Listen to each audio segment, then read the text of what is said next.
Shirfula filɛbagaw an bɛ aw fo ka walima dɔn comme an y'o fɔ laada don kari o kari surafana to maradu débat sans langue de bois taga se tɛ kuma min na an bɛ fasodenw wele o bɛ na k'o da don faso kuma na bi su na an bɛ Ala fo sabula an ye jamanaden 4,000 sɔrɔ maa fɔlɔ o jɔ ye o ye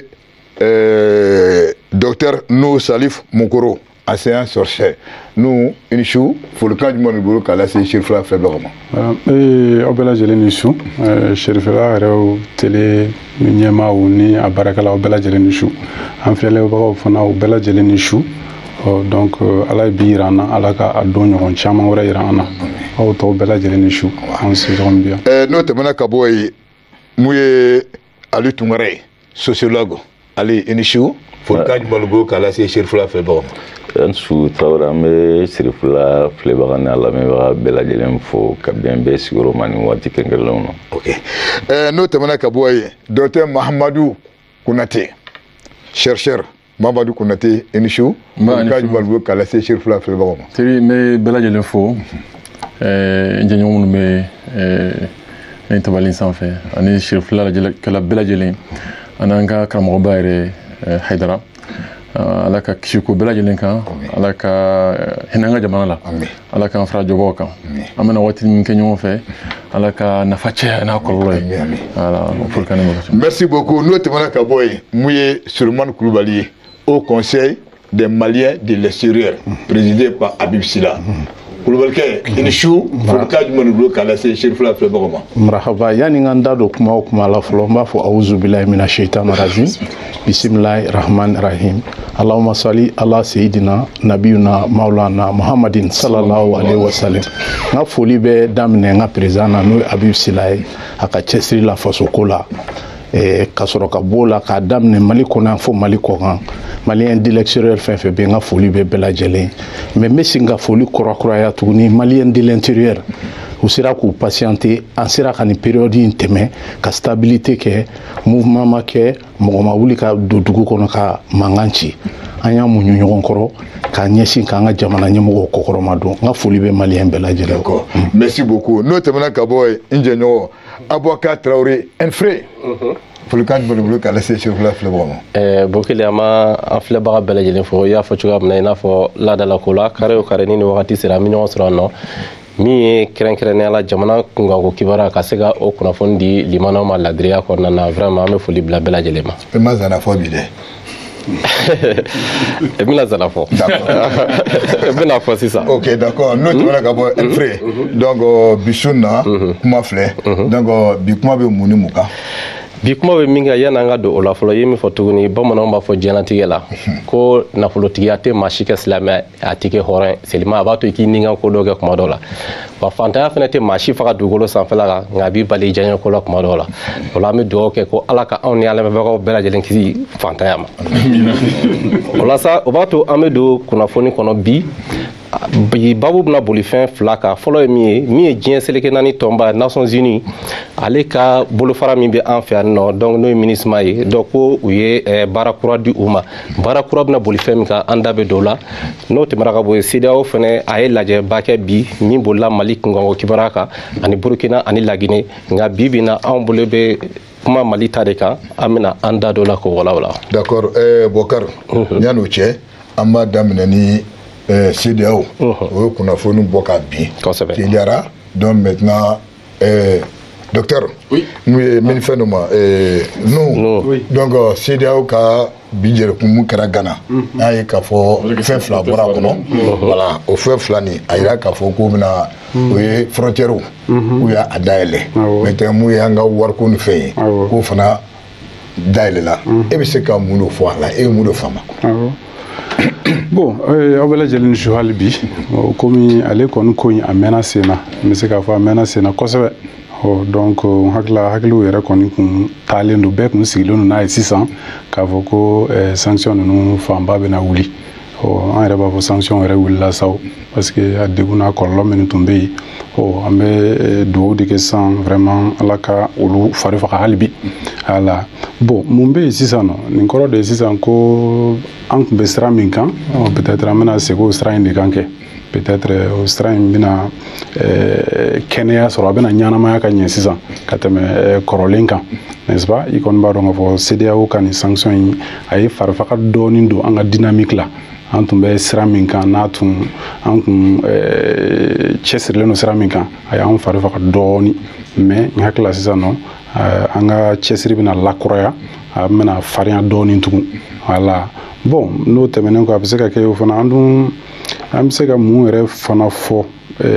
n'i y'a jateminɛ cogo dɔ la bon an bɛ se k'a fɔ Mali est-ce que victoire don wa bon hakili bɛ taa o yɔrɔ fana na ou bien an yɛrɛ bɛɛ tun sɛgɛnna ten sa o bon o ɲininkali kɔni de bɛ ne hakili la yanni hali bi an ka a ko tɔ lajɛ k'a sɛgɛsɛgɛ ka ɲɛ k'a dɔn k'a fɔ minnu yɛrɛ tun b'a ko cɛ ma min y'u hakilina ye bi mais ne kɔni hakili la lafiyaba don. mais fila min wulila nin ye donc o kɔrɔ ye ko problème t'a la mais ka kɔn tɔw fana ɲɛ parce que u ma sɔn k'a bɛɛ wuli o fila wuli donc o kɔrɔ ye ko e yɛrɛ fɛ o de ye a baku yɛrɛ yɛrɛ ye wa. bon n'a bɛɛ wulila o de ka ɲi o parce que n'i y'a ye dɔ wulilen don ka dɔ to bon c'est que degun de bɛ minnu ma wuli degun dɔ de b'u olu yɔrɔw c'est à dire que minnu bɛ fanga na u kana t'u yɛrɛ ma CEDEAO hakili la u bɛ tolen n'u yɛrɛ ma cogo min na o de kama CEDEAO bɛ ka nin kɛ o donc o kɔrɔ ye ko tɔ bɛ kɔ quoi. d'accord Ali Jabara n bɛna ye fan fɛ o ɲininkali kelen e bɛ se ka mun de fɔ. Cɛtɔrɔ bɛ kɛ ɲininkali la tiɲɛ don Dr Mungura y'a fɔ cogo min na ko mɛna senna nka n'i ye gɛrɛntɛ ninnu wuli cogo lajɛ ani wulila ni charte minnu ye i b'a ye k'a fɔ hali bi maa fila n'o ye Mali ni CEDEAO marabagaw ni ɲɔgɔn cɛ danaya ma labɔli kɛ hali bi nka mɔgɔw ka fɛn dɔ faamu tiɲɛ don gɛrɛntɛ minnu wulila tan n'o ye ka yɔrɔw dayɛlɛ n'u kun y'u ka ciden minnu lasegin ka to ka jamana ka olu lasegin ka na tile fila in na fo ka taa se pankurunw ni duguma siraw ma olu bɛ n'a dayɛlɛ nka diɲɛ bɛ gɛrɛntɛba wɛrɛw de kɔnɔ ka da coronavirus gɛrɛntɛw kan ani ka se kɛlɛ minnu bɛ senna bi Ukraine ni Russie jamanaw ni ɲɔgɔn cɛ a kana kɛ mɔgɔw fana kɔnɔ ko tɛnɛn dɔ walima tarata dɔ na tare da mɔgɔw tɛna jɔyɔrɔba ye kalo 4 kɔnɔna la u ka sɔrɔ la fo mɔgɔw ka sigi n'o ye fana sabu n'i ye mɔgɔw lamɛn ni heure damadɔni kɔnɔna la caman bolo k'a fɔ sini dɔnnaw buru sɔngɔ la malotigiw na malo sɔngɔ la jigin gɛrɛntɛ ninnu tiɲɛ la a ye dadi kɛ Maliyɛnw na a ye dadi kɛ Mali sɔrɔ la k'a fɔ ko a na se ka fiɲɛ bɔda di mɔgɔw ma musakako ta fana sanga surunnin kɔnɔna la mɔgɔw kana sigi n'o ye sabu n'u sigira n'o ye a na kɛ sababu ye u jigi tɛ lafa mɔgɔw ka fan fana gɛrɛntɛ wuli dɔrɔn u y'a wuli ka da sababu damadɔw de kan sabu min bɛ marabagaw kan olu b'u cogoya la nka ni CEDEAO yɛrɛ sigicogo ta i b'a ye k'a fɔ ko a ka kɛlɛ fanba ye jamanadenw ka taa ni ka segin yan n'u ka sɔrɔ u bɛ se ka yiriwa cogo min o de la u y'a ye k'a fɔ ko maa minnu sen tɛ mara la olu ka gɛrɛntɛ ka wuli olu kan nka mara kalifalen bɛ maa minnu ma bi minnu bɛ gouvernement na fo ka taa sen tɛ maaw ma olu ka taa ni ka segin i b'a ye olu ma wuli hali bi o kɔrɔ o fana kɔfɛ u y'a yira k'a fɔ ko hakilila jiginna yɛlɛma donnen fanga la maa minnu bɛ Mali kalifalen b'u ma bi olu yɛrɛ y'u siɲɛ k'a fɔ ko kalafili minnu bɛna kɛ ka caman kuncɛ k'u sen tɛ k'a la CEDEAO ko an y'a hakilila jigin aw yɛrɛ de da ye nin fɔ aw y'a sɛbɛn an y'an tɛgɛ bila sɛbɛn na aw ka sigi n'a ye k'a fɔ ko i bɛ gouvernement na o i bɛ CNT la o walima i ye président ye o fo ka taa Sassou Nguesso yɛrɛ ma aw si sen tɛ kalafili nataw la ko hakilila jigin an ka hakilila jigin o kun sabu n'i ye tile fila in fana ta i b'a ye k'a fɔ ko kan dɔw bɛ senna mɔgɔba dɔw yɛrɛ fanfɛla la minnu bɛ ka marabaga minnu ni fanga man kan ni caman mara kuncɛra k'u jalamin ka taa fanga ma olu bɛɛ kan ka da kan bɛ sɛbɛn na o bɛɛ de bɛ jateminɛ fana ni Mali nalen ka baara minnu boloda yalima olu na se ka kɛ kalo 18 kɔnɔna la ka ni kura yɛrɛ tɛ ka jamana sariyasun kura dɔ bange fo ka taa se cɛmancɛ togodaw ma ka ni kura dɔn sigidaw la n'o ye découpage administratif ye baara caman de bolodalen don yalima olu na se ka timmɛ ni sanga in fana kɔnɔna la hali n'a sɔrɔ an kun y'an kan di waati tɛmɛnlenw ma kalo 18 an ma se ka o baaraw lawaleya yalima baara min n'an ye an kan di ko kura ye olu na se ka lakanya ka bɛn sanga fɔlɔw ma olu de ɲininkaliw ye bi an bɛ se ka min fara Dr Mungoro ta kan. D'accord Dr Mamadou Kamara Konate pardon voilà donc e yɛrɛ fɛ i bɛ se ka mun de fɔ o kan. Ne bɛ min fara Dr Tunkara ka kuma kan a fɔlɔ ye ɲininkali ye CEDEAO ka communiqué officiel est-ce que a y'a sɔrɔ parce que ne ma a sɔrɔ fɔlɔ n y'a lajɛ ne ma a sɔrɔ fɔlɔ diɲɛma ka kibarudiso dɔw kɔni ye dakun dɔmina fɔ a kɔnɔ ko dɔw kan mais man ka baara fanba dɔ ye sariyako ye n'an ma sɛbɛn yɛrɛ sɔrɔ k'a sɛgɛsɛgɛ kuma dɔ la an bɛ fɛn dɔ bɔ a kɔnɔ k'a sɔrɔ olu t'o faamu donc a kuma ka gɛlɛn dɔɔni mais hakili la bɛɛ kɔni fɛn kibaruya so fɛn bɛ kuma o kuma fɔra sisan a bɛɛ kɔni bɛnnen bɛ nin yɔrɔ in kan ka fɔ ko dɔ wulila ka bɔ gɛrɛntaw la mun ye musakako fanfɛlaw ye ani wariko nasiraw ye les frontières voilà bon frontière ka datuguli an ko hakili jigi kɛ bokele ne bɛ joli furakɛ ne ka fura ka farin dɛ mais a bɛ kɛnɛya a bɛ mɔgɔ joli kɛnɛya mais n'i ma kala a bɛ digi la mais c'est normal voilà non frontière ma fermé complètement ma deli ka kɛ o embargo complètement bi Mali kan o oui politique non kuma ne ɲini fɔ mɛna politique kumaw ni kuma cɛɲu ni mɔgɔw ɲɛkɔrɔ kumaw de ye mɔgɔw b'u hakili kan dɔɔni sinon o ma deli ka kɛ o walayi o ma kɛ o le 9 janvier min binna Mali kan gɛrɛn tɛ dɔɔni don a bɛɛ ma bi an kan o fɛn dɔ bɛ yen fɛnba saba bɛ yen fila saba n'i y'o bɔ sanction na dɔrɔn i ma sanction bi jamana kan a dɔ ye carburant ko ye an ka mobiliw n'an ka sɔrɔsiw ka bolimafɛn bɛ boli ni min taji CEDEAO ko taji t'a la o ko ka don o ka bɔ ko t'a la min ye dumuni ye yɔrɔ fasodenw an bɛɛ balo b'o la an bɛ dumuni dun kinu ni malo ni nɔnɔ ni tulu minnu bɛ don k'o t'a la ko bawo o ye jamana kɔnɔdenw ka balofɛn kɛrɛnkɛrɛnlenw ye k'o tɛ sanction na min ye furako nana fanfɛla ye n'an banana ko furaw fana t'a la mais a fana sa mɔgɔw wulila CEDEAO bɛ non nka sabali sa a ye fɛn bɔ ɲɔgɔn na ne ye sɛbɛnni k'a kan an kumana ka bɛn an fana tɛ ka kuma yɔrɔ bɛɛ mais an ye yɔrɔ min na an bɛ se k'a fɔ an y'aw f'i ye non nin ye ntanbargo ye nin ye restriction nin ye ka dayɛli ka gɛrɛ dɔɔni don a la an ye jamana ye jamana mun ye embargo subi hali africain Côte d'Ivoire embargo bɛna Côte d'Ivoire kan Mali yɛrɛ la yan en 2012 la a daminɛni semaine fila ɲɔgɔn a y'o kɛ kabinɛ Ayasan o segira kɔ k'a fɔ bon tiɲɛ na an ka fɛnw sigi a cogo la kuma ka segin na kuma kɔnɔ embargo ma bin Mali kan k'a fɔ ko yɔrɔ bɛɛ datugula frontière datugula ayi embargo partiel n'an kan bɛ kuma nɔgɔya gɛrɛntɛ de dora an ni diɲɛma ka baaraɲɔgɔn ni musakaw nasiraw la anw de dusu bɔra anw de ko k'anw tɛ jɛn n'o ye ko n'o don an m'an ka datugu a kɛra tan de dɛ an de y'an ka datugu ninnu ma fɔ ko ka tugu dɛ ninnu ko nin tɛ don ka da k'a ye min kɛ anw fɛ aw tun ka min kɛ an b'o kɛ a ye lahidu de ta a bolo de bɛ an ka sɛbɛnw na k'a fɔ nin sira kan an b'a aw dɔn k'a fɔ hakɛ b'aw bolo ka sariyaw ta walasa k'o baara ninnu sabati aw de y'a sɛbɛn aw de ye aw kan di bon an b'o labato an b'aw ɲangi mais ɲangi an b'a kɛ nin cogo la an de ko an tɛ jɛn n'a ye anw fɛ a ka ɲangi a ma kɛ sariya kɔnɔ an m'an ka datugu an de y'an ka frontière datugu mais an y'o datugu Malon fana tɛ min kalama semaine bɛ dɔw kan an y'a dayɛlɛ o ma fɔ an ka dayɛlɛ an y'a dayɛlɛ an yɛrɛ ye mais o dayɛlɛ to o ma fɔ mɔgɔ ye o ma kɛ an ma journaux ma wele k'o fɔ mais une semaine après n ye kibaruya min sɔrɔ a dayɛlɛla bon nin bɛɛ b'a yira an na k'a fɔ an ka jamana maracogo ale bi a ka kan an k'an cɛsiri kura ye adamaden i ka taaɲɛ sirilen bɛ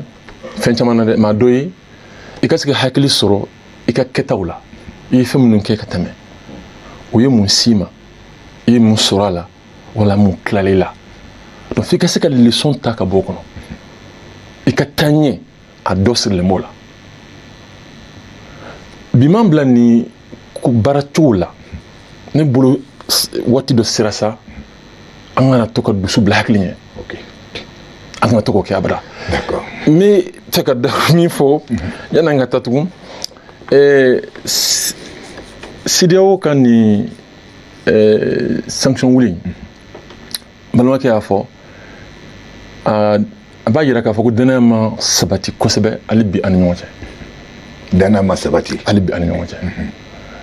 Maintenant Mali ye mun de jira Mali tun ka mun de jira kɔnɔgaramu ninnu kɔnɔ n'o bɛ kɛ sababu ye k'a fɔ hali bi siga dɔɔni bɛ ninnu na k'a fɔ ko n'u ye a bɛɛ wuli ko an tɛna baara ninnu bɔ a sira fɛ bon f'an ka communiqué sɔrɔ ka se ka olu sɛgɛsɛgɛ ka se k'o dɔn. D'accord. Voilà. Ok.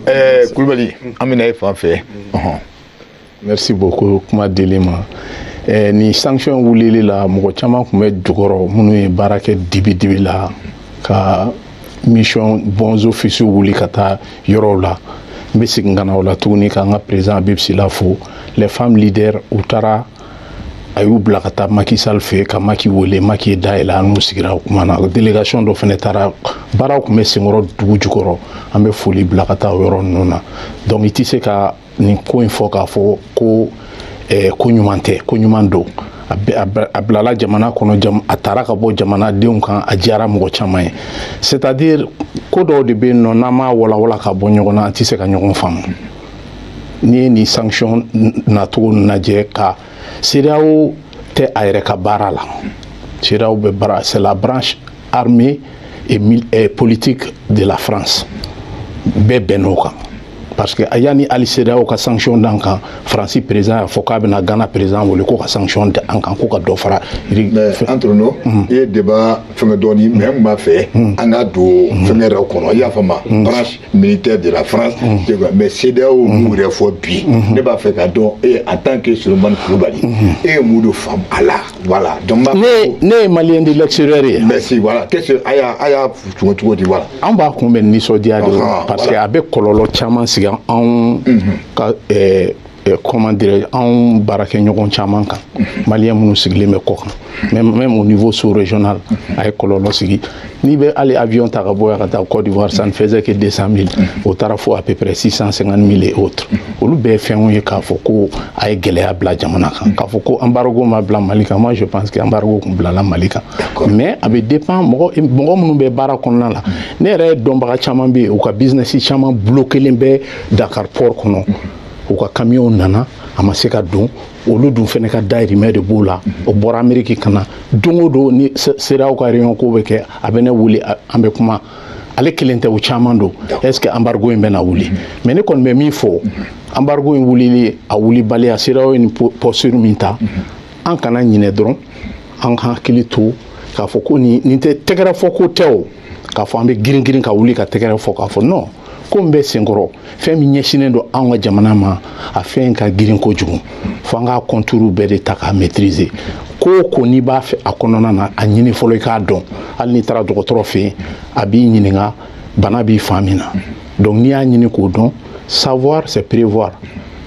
c'est agir an ka lajɛ an ka ko taabolo lajɛ et puis ka an labɛn ka labɛnw sabati k'an sigi k'a makɔnɔ n'o tɛ aw ni CEDEAO ni ɲɔgɔn cɛ kuma ɲɔgɔnya ma tigɛ an ni ɲɔgɔn cɛ o toujours n'u nana n'anw ye proposition dɔ de kɛ n'a ma bɛn aw ma a y'a contre proposition ta ka kɛ mais n'an ko k'an b'an ta sariya kɔrɔ CEDEAO yɛrɛ ye sariya caman sɔsɔ u yɛrɛ ka sariya u y'a sɔsɔ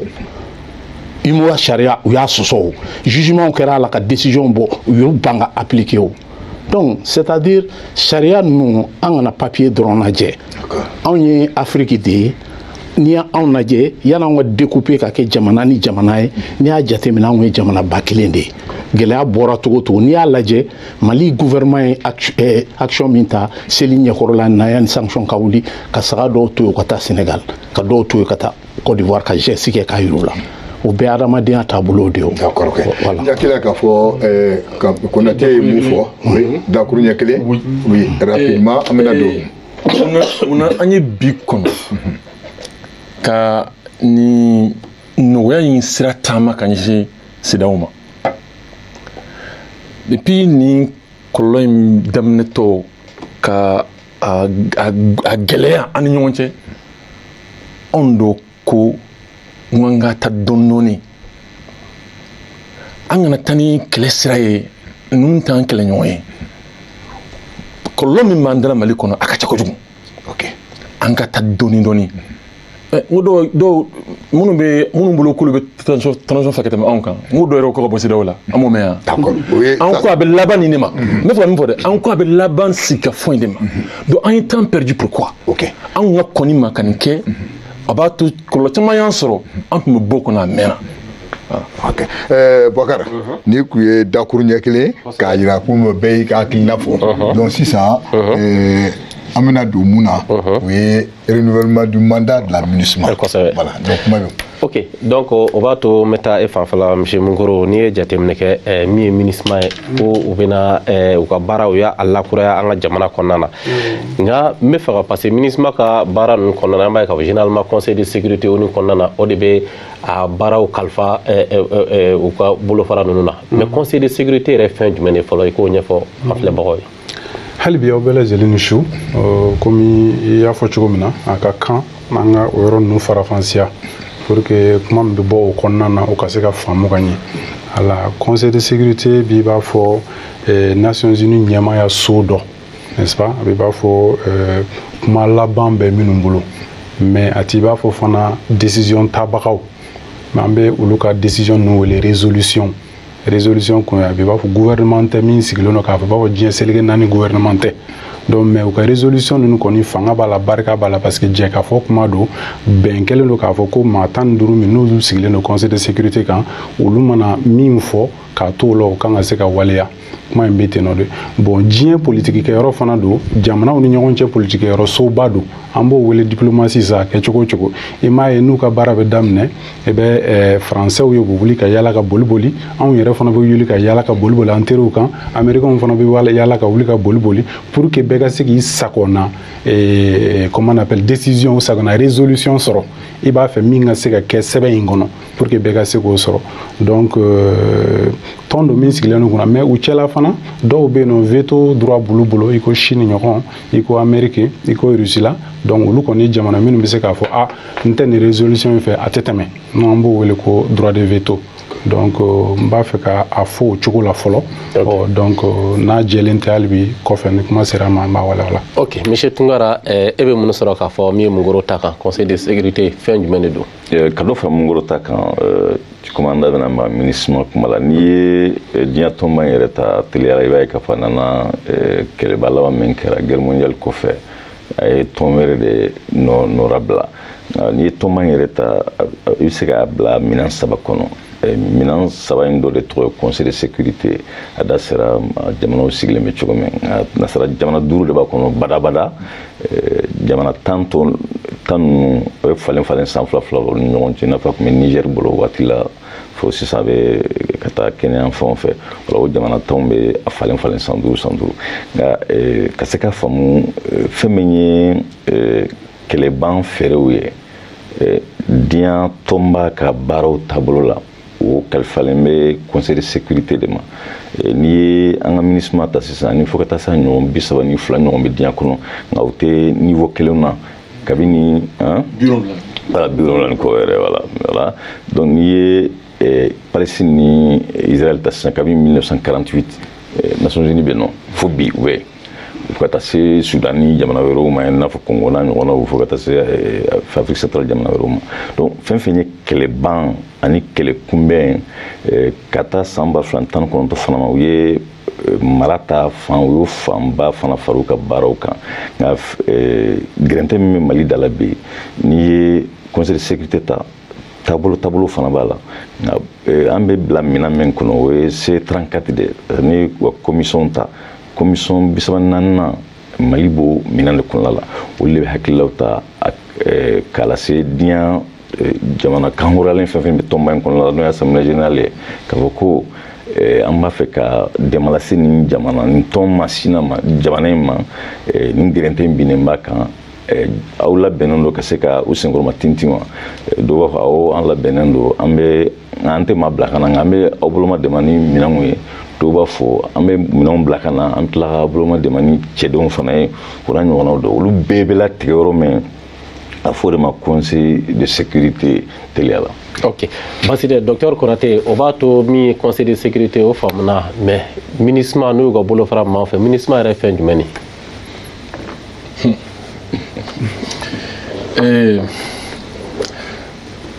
MINUSMA ye conseil de sécurité ka baarakɛminɛ de ye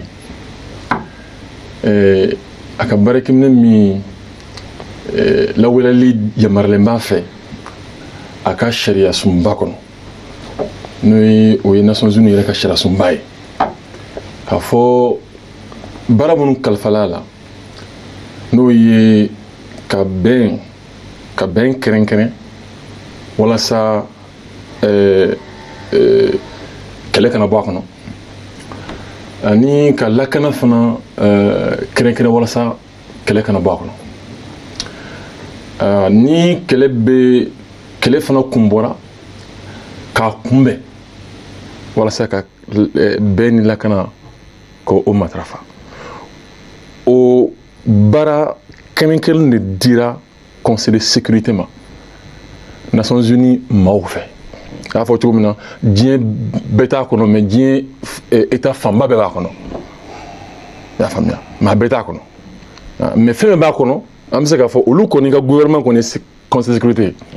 minnu bɛ Nations Unies kɔnɔ bon u bɛɛ jɛnna n'a ye Mali y compris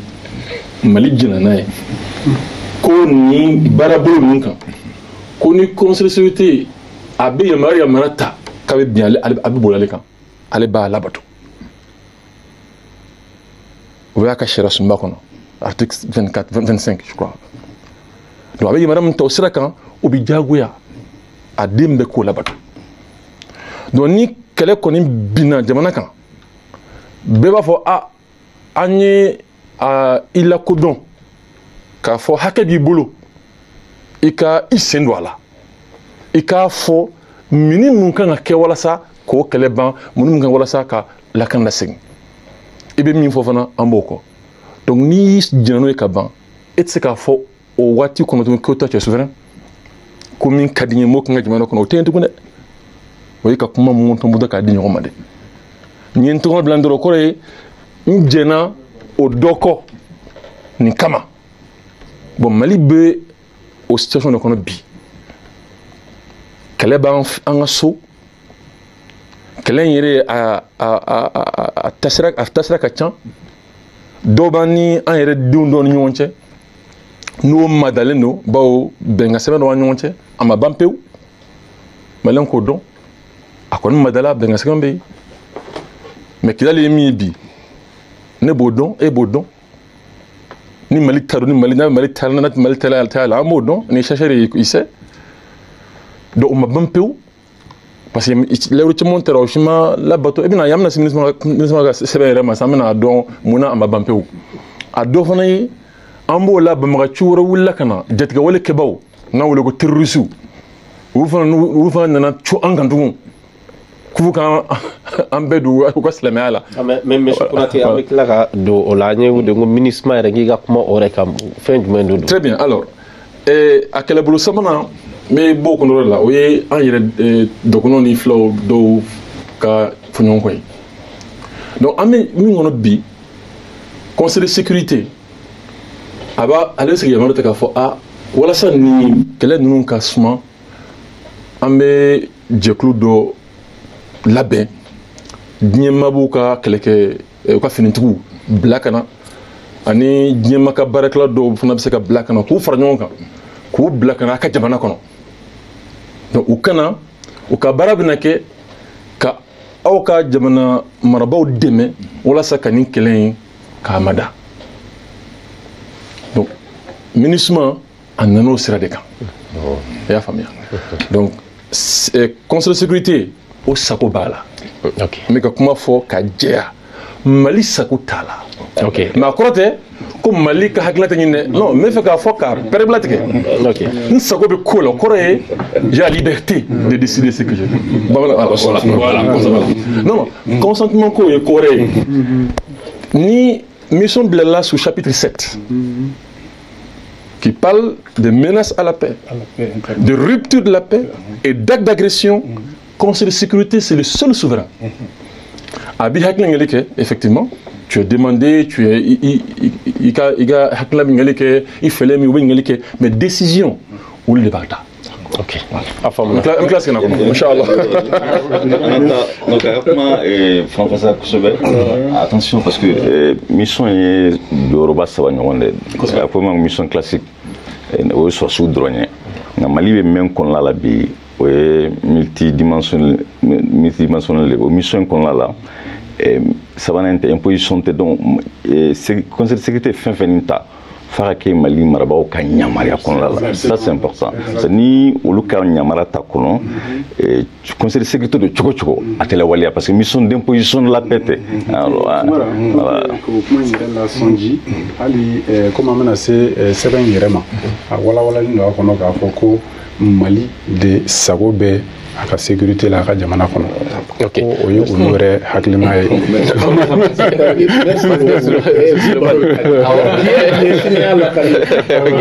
donc c'est-à-dire il est important au Mali ici une constipation intellectuelle parce que je vois il y a une défaite intellectuelle massive au Mali ici. C'est-à-dire familial balia en moko kalani nous ou échouera ka jamana deun la donia la kunu voilà la kunu merci angana taro jam ni ko ministre ni ko conseil de sécurité iba jatemine ibe pyramide la je bolo fara sabade lo bolo fara folo o jume o assemblée générale jamana o jamana be Nations Unies kono bon ne be nga définition di ama manière bolo fara saba ne ka bolo fara saba définition jume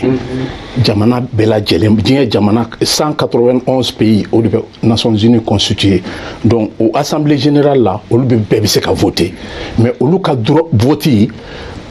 signifie c'est symbolique de do droit de veto tout boulot valeur législative tala ou des branches follow flanan bitam la 600 les 15 membres du conseil de sécurité aux 15 membres là tamba là au luka de 2011 de 2021 au lieu mandat me dit l'influence de 2021 à 2023 au mandat est rotatif habillé le chaque 2 ans maintenant branche kelemba là oui, jamana munu gagne deuxième guerre mondiale là, droit de veto bolo mais ça veut dire que les Nations Unies la constitution n'a dit. Oui, jamana du maintenant au rogne fiena, Chine bola, Russie bola, Angleterre bola, France bola, jamana duro. En États-Unis. Donc au jamana duro, au fin c'est continent sabat de l'Union entière. Nous Asie. L'Europe et puis l'Amérique. Donc il y a des Nations Unies et la constitution la démocratie ni décidera Afrique kokan Afrique kofé a imposé Afrique kan droit de voter te Afrique continent de bolo ni fait un kono notre continent to sabani droit de voter bolo bebolo si ça ni a un problème yoroye fin de bien non ko pen holder quelqu'un qui détient le bic Yamaria manata ni jamana tanduru fait 600 comme Francis a déclaré tout comme ko damine ko nana ko bina barkan blako kan appui aérien di MINUSMA ma anga jamana kono ni anga ambassadeur chevronné Abdoulaye Diop boraka tabali goshi dien kono antena soma na ba résolution sebe aka sebe mais antena soroma na o ka kono don avec kololoy donc il baye résolution sebento où il y a tagaboakono le pen holder là au droit de l'aimer Francis demain en jamana tanani Francis munu colonisé Francis de sebeni ke en pétrole donc les résolutions Francis de taraka seben ka da encore en donné de Francis de benyona en de ou ya foko be banga jamana kono anyo fo oui ya maria munu nyini amasuma mais unana kana sɛbɛnni kɛ ka résolution ta donc ne ka définition là c'est pourquoi nya a défini ka bla ni 3 piliers kan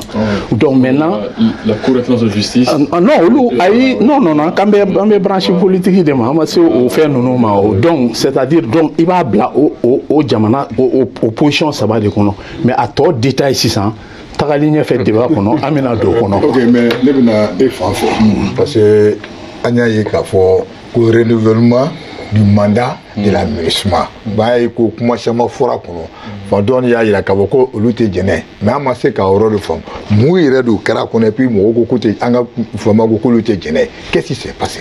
n balimakɛ n bɛ na n jaabi ne ɲinɛna bɛ hakili i bɛ n sama ka na bamanan ye min fɔ bamanan ye m'a wele ten tugara d'accord ok ɲɛɲɔgɔn sɛbɛn don n'i ko i bɛ MINUSMA n'a ɲɔgɔnnaw i b'o classifier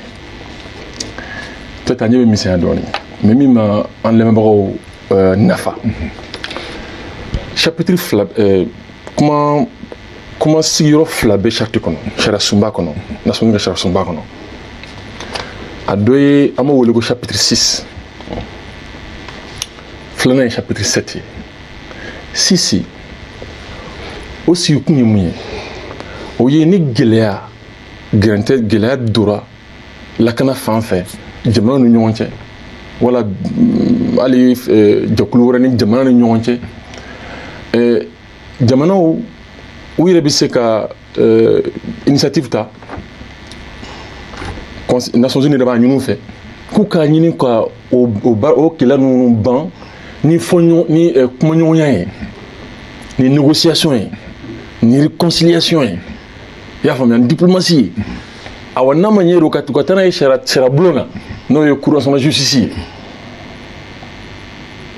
awa ko fana ko conseil de sécurité hali yen fana droit b'a bolo ne y'a ye gɛlɛya bɛ ka bonya a bɛ se ka a yɛrɛ saisi k'a fɔ o jamanaw ye ale fɛ ni nin ye sira ɲuman ye walasa ka ni gɛlɛya ni kɛlɛ ni mada a kana bonya u ni ɲɔgɔn cɛ i y'a faamuya o kɔnɔna la o bɛ se ka yamaruya ta k'a fɔ an bɛ jɛkulu dɔ wuli i n'a fɔ MINUSMA ɲɔgɔn ka taa aw ka jamana kan bawo aw bɛnna ko la a ye bɛnkan sɛbɛn dɔ sɛbɛn an bɛ taa walasa ka taa bɛnkan sɛbɛn in ka a makaran walasa a ye min bila a kɔnɔ a k'a labato awa u ka mission fɔlɔfɔlɔ minnu wolola a wolola nin hukumu de kɔnɔ a kɛra min kɛra entre Israël et les pays arabes pas Palestine les pays arabes voilà fo kana se la crise a dɔ ye jumɛn ye min m'a intéressé o chapitre 7 ye o ni o tɛ kelen ye bɔ kelen chapitre 7 ye kɛlɛ dayɛlɛla de bin kɛra dɔ kan de i y'a faamuya Nations Unies bɛnna min kan conseil de sécurité ye sira min jira fɛn fila bin kɛra jamana dɔ kan ko ala yɛrɛ ye hakɛ dɔ d'i ma olu b'o dɔn ye o tɛn'o minɛ la o ye ni bin kɛra ka yɛrɛ défend légitime défense ye k'i bɛ se k'o kɛ fo ka taa fɔ olu ye u sen don ko la a ye kuma lamɛn fo ka taa fɔ olu y'u sen don ko la n'olu y'u sen don ko la dɔ kɔrɔ ye u ye ko ta sisan u tɛgɛ la olu de b'a lajɛ u b'aw ɲininka olu b'a lajɛ a ni ko in bɛ mada a bɛ faga cogo di ni kɛlɛ bɛ ban cogo di donc olu de bɛ jamana ta c'est clair dans le texte c'est pas le consentement a diyara n ye o bɔ kelen u b'a kɛ a ma diya n ye bɔ kelen u b'a kɛ parce que olu bolo ko kɛlɛ min bɛ ka jamana kɔnɔ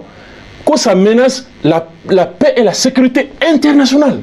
o de b'a kɔnɔ n'o y'o fɔ ka bɔ ko e kelen kun kɛtɔ tugun n'olu y'u man kun min ye bara tasuma de don a bɛ ka bugu la bi a bɛ se ka bugu wɛrɛ minɛ o kɔfɛ a bɛ diɲɛ minɛ o y'u sigi tan de ka Allemagne lajɛ o en 39 Allemagne binnen Pologne kan o y'a sɔrɔ SDN bɛ yen o Nations Unies kɔrɔmuso bɛ yen o Société des Nations bɛ yen o u y'a lajɛ mais n'a bɔra jamana dɔ la ka taa jamana dɔ la a ma kɛ diɲɛ kɛlɛ ye wa u ko ɲɔgɔn t'u sɔrɔ tun donc t'u y'o kɛ ne ɲɛda cɛɲuman kama e ɲɛda cɛɲuman kama n'u y'a ye kɛlɛ b'i bara n'olu bolo nin kɛlɛ in d'abord dɔ binni kan o wala yɛrɛ binna dɔ kan o n'u y'a ye u kan k'u sunu n'u sunala ka ban u b'a ta k'a fɔ e ka nin kɛlɛ in olu b'a bisikiya k'a fɔ n'a ma dabila a bɛ kɛ sababu ye ka diɲɛ maa bɛɛ de ka lakana k'a menacer awa n'i y'i tɔgɔma bila u ka sariya sun na i bɛ jɛn n'o ye de n ka kuma n bɛ o kuma datugu o la k'i ka kuma jaabi n bɛna kuma voilà k'i ka kuma jaabi n'o ye mun de b'a kɔnɔ ni an ma jɛn n'a ye ko le 30 ko san o san mais an y'a ye ko le 30 juin ko renouvellement mandat de l'administration mais an yɛrɛ k'a fɔ ko non ko an y'a yira k'a ye k'a fɔ ko an tɛna sɔn mais an bala kana ye tuguni ko a kɛra bon fandɔn y'a yira k'a ko non k'olu tɛ jɛn ko parce que kuma dɔ fɔra kɔnɔ o ma kɛ olu yɛrɛ fɛla ye n y'o de f'i ye mɔgɔ minnu tun bɛ kuma na an tɛna jɛn n'a ye n'u sɔnna parce que u tɛ sariya dɔn de diɲɛ maa ka u tɛ nin yɔrɔ ninnu dɔn a la MINUSMA bɛ hukumu kɔnɔ bi n'o ye chapitre 7 ye a ka gɛlɛn Mali ka se k'a fɔ MINUSMA ma ta ka bɔ an ka jamana kɔnɔ c'est presque impossible. Oui. I b'a wala a b'a wala wala. N y'o wala sisan o. An bɛɛ bɛ se ka wala sisan o. A walalen min ye n ko min b'an fɛ yan kɛlɛ m'an fɛ yan diɲɛma ko kɛlɛ in tɛ anw dɔrɔn ka kɛlɛ ye k'a bɛ olu fana ka langana k'a b'o menacer. Menace contre la paix et la sécurité internationale. Mais monsieur Konaté, est-ce que nous mana bi an kan de wa? Kosɛbɛ. Voilà. O nana bi an kan de. Kosɛbɛ. O nana bi aw kan o. E binna mɔgɔ kan o. N y'o fila de f'i ka kuma kɔnɔ. Mɔgɔ nana bi kan o. E binna mɔgɔ kan o. Ni diɲɛmaya sigi ka lajɛ k'a fɔ nin kɛlɛ in e y'a essayer k'i défend. I y'a faamuya a ma se ka kɛlɛ in ban. Olu saisi a la ka ban. U b'a fɔ ko kɛlɛ in a bɛ sécurité internationale a bɛ daminɛ i sigiɲɔgɔn na fɔlɔ ka sɔrɔ ka se tɔw ma a bɛ n'u ma dan sigi a la a bɛ kɔlɔlɔ se nin bɛɛ lajɛlen ma i y'a faamuya ne bɛ charte kɔnɔ an ye min signé donc o de kama fana n'u y'o baara daminɛ ka ban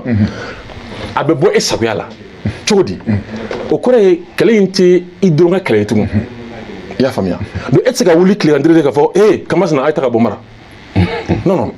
parce que olu b'a fɔ attention an bɛ taa kɛ bɔ i bɔra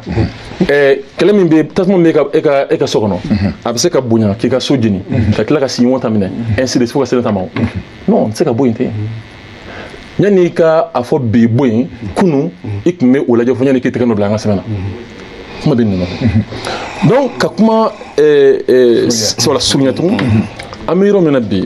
ni i bɛ nin dɔn i t'a fɔ ko MINUSMA ka taga bɔ yen an to o yɔrɔ kɔnɔ kelen fila an ka ɲɛmaaw u ka laɲini a caman bɛ yen a ka ɲi mais laɲini ninnu bamananw ko ten fɛn fɔcogo b'a ɲɛ fɔcogo b'a tiɲɛ a dɔ ye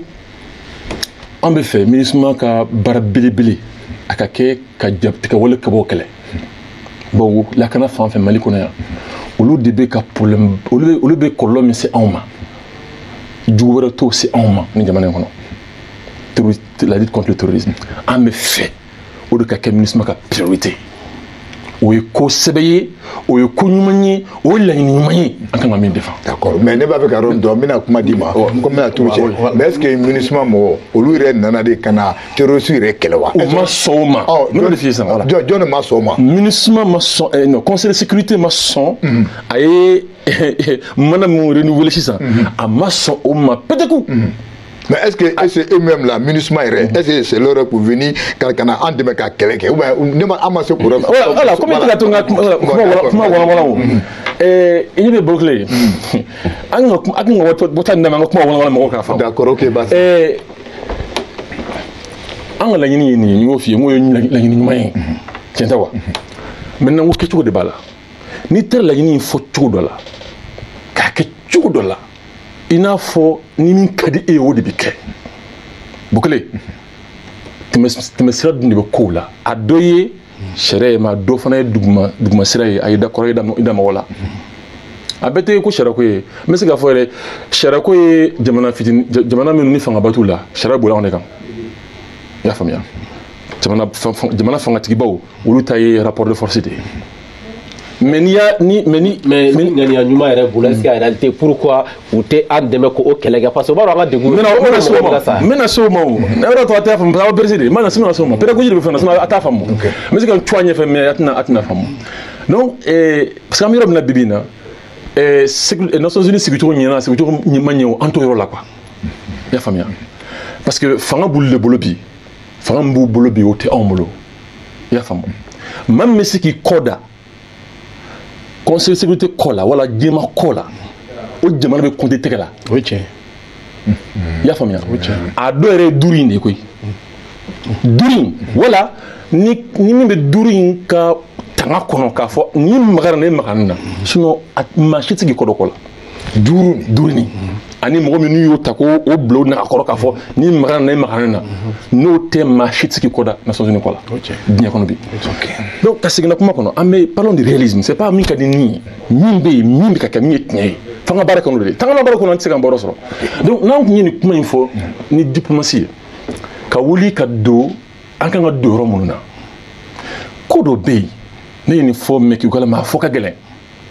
Franci amandanyo ni semni kan gatene mais il fait bena dugo bena kala chugo do de mi fo jaranyo nunka baraka chugo nyonche les 5 là fait même Mali touché en général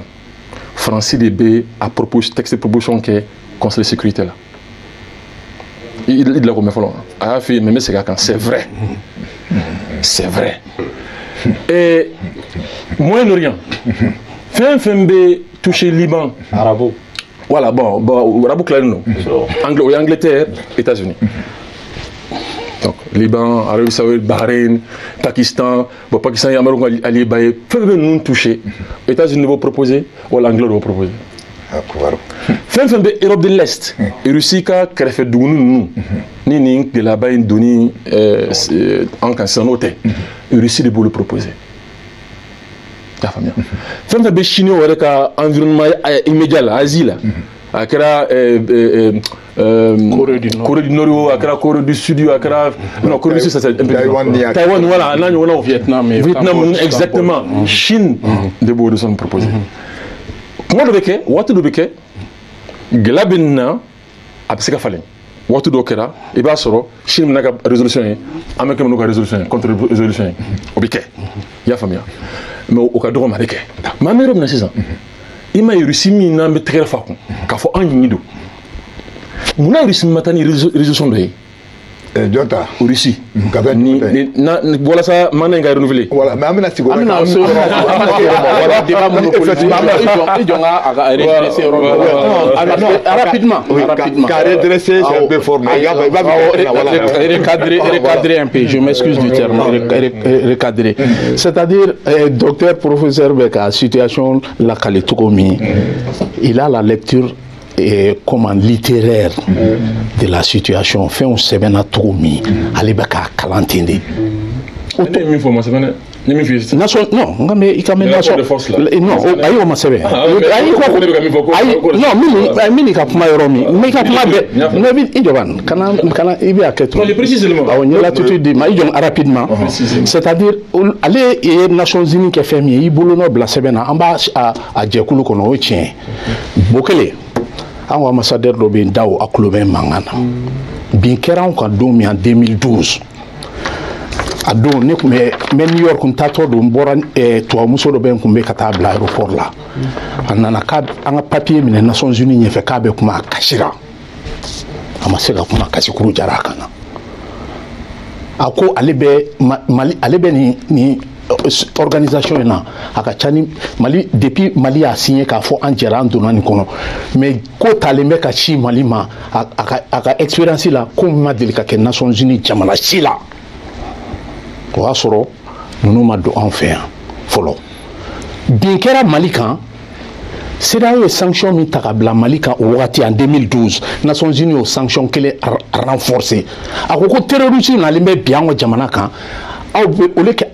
on est membre et on a cotisation ça au lieu que account demain kolu kele avec la sanction ta bien quand maintenant rapidement et Nations Unies resa ne bito Afrique cadre kono teta dien nie fait quoi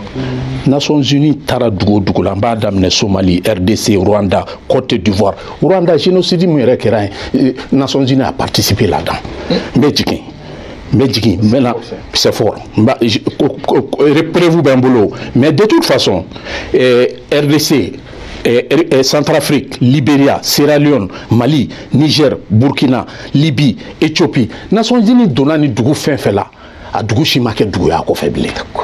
Ok, donc ninnu tɛ nale ale bɛ k'a k'i n'a fɔ cogo min wa an bɛ na de a jariya mana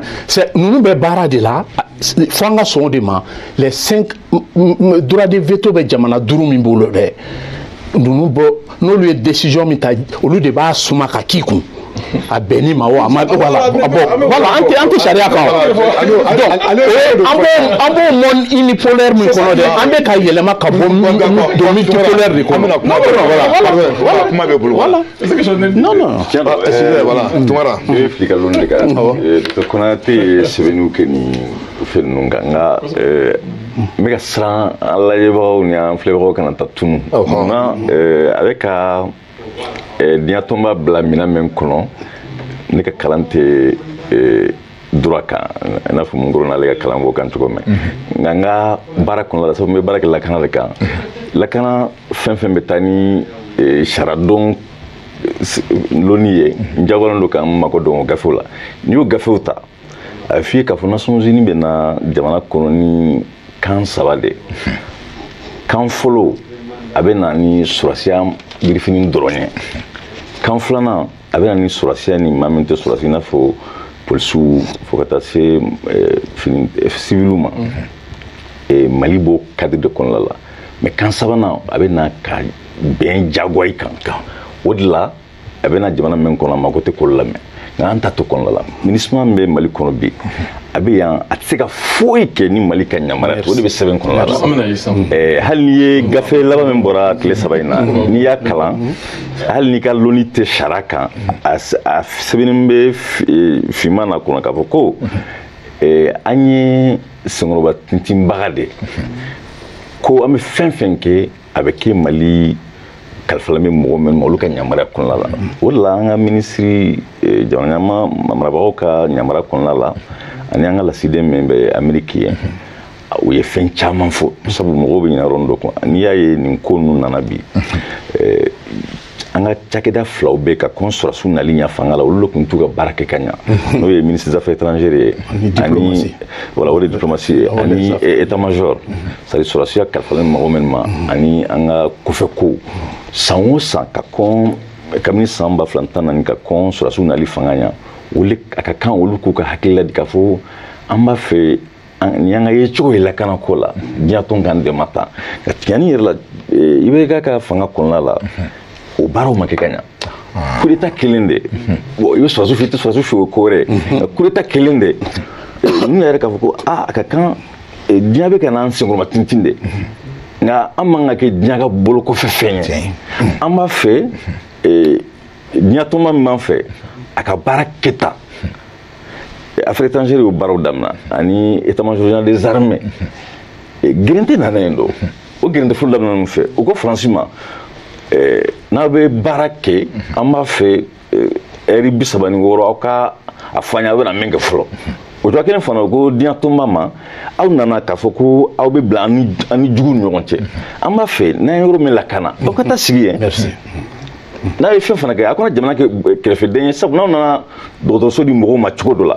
ka ji lase mɔgɔw ma cogo dɔ la aw na kɛ sababu ye ka aw ɲagami jamana la hali jamana tɛ ye bilen o de nana ni Faransi ni Mali ka gɛrɛntɛ fɔlɔ ye o Wagner kuma ninnu bɛɛ ye kan ka jugu de mais Mali ni Faransi ka gɛrɛntɛ nana sɔrɔsiw ni ɲɔgɔn cɛ yɔrɔ mɛn minnu fanga la bi o ka di man di o tɛ démocratie la olu ye ko wɛrɛ ye nka olu jeniyɔrɔ fin nin yɔrɔ in na yɛrɛ yɛrɛ ko daminɛna yen dɛ MINUSMA tun tɛ tan ka kɔn san 2 ɲa Mali marabagaw ma deli ka o kuma ko draftu an b'a fɛ MINUSMA i ka juin kalo tile 30 aw bɛ sigi gafo min kɛ aw ka baara kɛ tan o ba deli ka kɛ o minnu nana fanga la sisan olu de y'o daminɛ gɛrɛntɛw daminɛna yen maintenant gafe kura min ni kuma bɛ ka k'o kan bi n'i y'o ta a ko gafe min bɛ MINUSMA bɛ jamana in kɔnɔ yan mɔgɔw k'o fana faamu teliya la n'i ye MINUSMA ta sisan fɛnba 3 de b'a kɔnɔ engagement dɔ bɛ yen o ye mɔgɔ min ye finitigi sɔrɔsiw dɔrɔn o bɛ bɛɛ concerné dɔ fana bɛ yen o ye polisiw ta ye ani min tɛ finitigi ye nka n'i y'o bɛɛ fana ta sisan jamana bɛɛ n'a ka sariya sun Sénégal b'a fɛ sisan ne ka cɛdenw mɛn na nin ye o bɛn ani diɲɛ tɔnba bɛnna min kan o ye nin ye o bɛɛ b'o kɔnɔna la nka ne ka cɛdenw u tɛ si yɔrɔ la ni yɔrɔ min ni mɔgɔ tɛ mɔgɔ 200 bɔ misaliya la ne ka cɛdenw u ka baara tɛ ka jugu kɛlɛ pakistaniw bɛ na olu fana b'a f'i ye ou bien sudaniw fɛn ou bien égyptiens ne ka cɛdenw bɛ Nations Unies kɔnɔ nka o tɛ nin kɛ o de la tuma caman na mɔgɔw jigiya ye min nin tɔnba in kan a tɛ se ka fa. O de ye tiɲɛ ye sisan quoi. bɛnkanw bɛ yen sɔrɔsiw bɛnkanw bɛ yen polisiw bɛnkanw bɛ yen civiliw ta bɛ yen o fana kɔfɛ jamana bɛɛ ye tama bolo bila sɛbɛn dɔ la a bɛ taa gafe den ta ɲɔgɔn na u ni Nations Unies cɛ o bɛnkan sɛbɛn in o de kama kuma caman i y'a fɔ contingent dɔw ma indien ma sisan o na chinois ma a ye nin kɛ o t'an ka sɛbɛn kɔnɔna la an ni diɲɛ bɛnna min kan o ye nin dɛ. N'i ye Nations Unies fana sigi cogo ta teliya la i b'a ye k'a fɔ fɛn min ye maintien d'opération ye c'est-à-dire fɛn fɛn kan ka kɛ kɛlɛban sababu la kabini conseil de sécurité ka sigi fo ka se bi ma faransi de b'o kunna New York yɛrɛ fan bɛ yɔrɔ min bi. D'accord. Bon ni Mali dɔ bɛ gɛrɛntɛ la i tɛ se k'a fɔ k'a fɔ ko ja kɔni tɛ kɛ kow la jagoya de y'o ye sabu faransi de b'o kunna. Mais ne ma yɔrɔ dɔ faamu an bɛna se. Ko an tɛ ka n ta an bila dibi la. Non ayi voilà mais n b'a dɔn e ka côté la c'est à dire an y'a ye k'a fɔ nin ko nin bɛɛ kɛra mais an ye k'a fɔ ko jamana fila bɛ yen olu an jigi tun bɛ olu kan i y'a faamu an b'a fɔ ko non vraiment fɛn fɛn mana wuli olu fila de bɛ an sinsin ka ɲɛ Russie ani Chine bon an ye mina bɔ mun kalama nin tun tala olu ko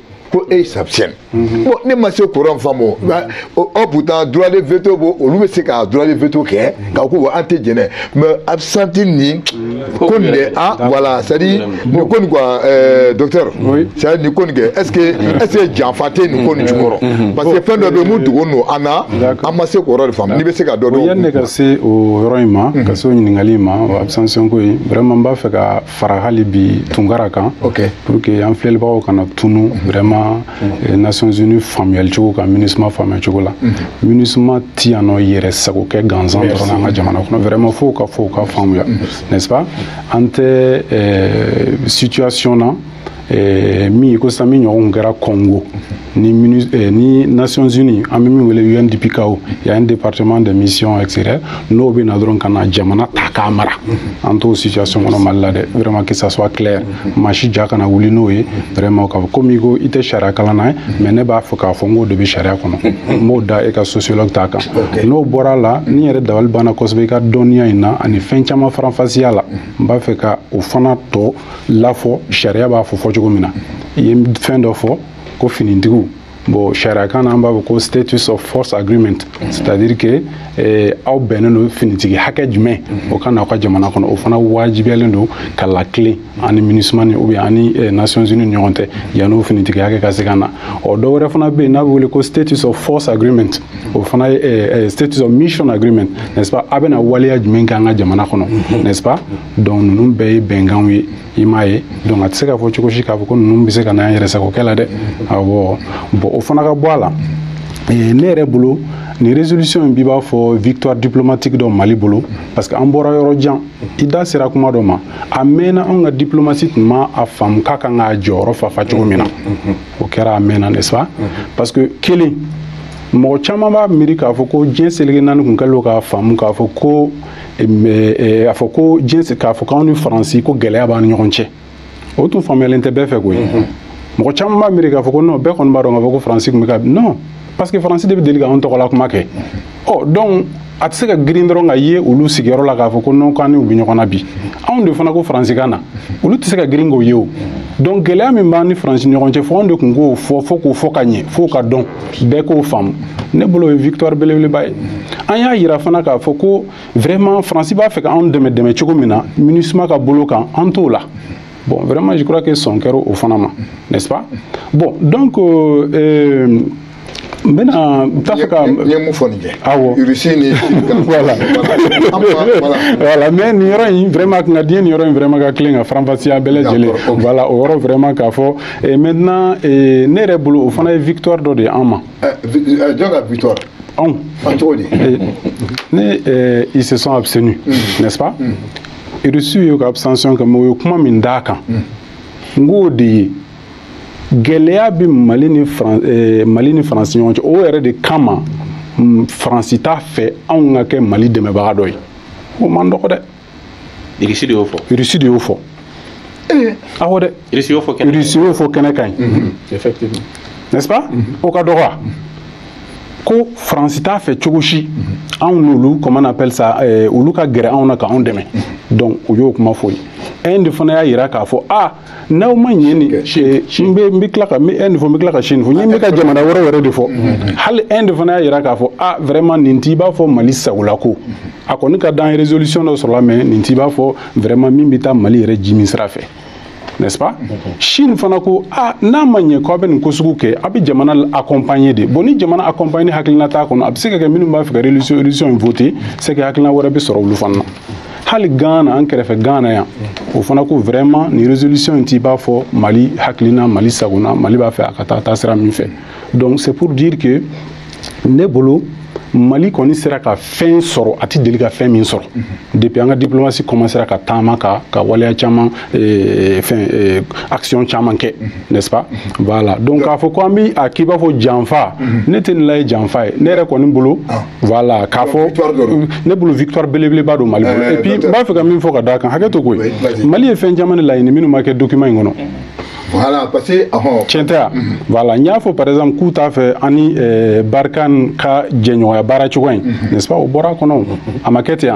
voilà ani fɛn wɛrɛ fana bɛ yen n'o ye droits humains quand même Nations Unies kɔni insister o kan mais Mali tilala k'a fɔ kɔsa in dilan o de la bon en fait a votelen kɔ Mali tun y'a fɔ ka kɔrɔsa vraiment ko MINUSMA b'a fɛ ka baara kɛ droits humains kan cogo min na ale fɛ yan a b'a fɛ vraiment yɛlɛma ka don o la a b'a fɛ ka jɛ ka baara in de kɛ ɲɔgɔn fɛ kɛcogo ɲuman na n'est-ce pas? Enquête ko quoi. Voilà, mi enquête ko ye ani mi comment on appelle ali droits humains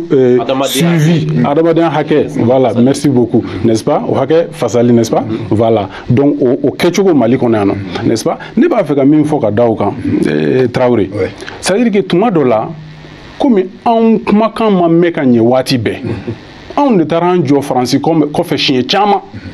n'est-ce pas n'anw balila ka bɔ n'an yɛrɛbakun kunkolo ye k'an bɛn'o yira diɲɛ seleke naani na tuma dɔ la u yɛrɛ a bɛ balo la dɔɔni dɛ kuma mun de kɛlen don sisan an bɛ fɛn dɔ de wele ko coutume internationale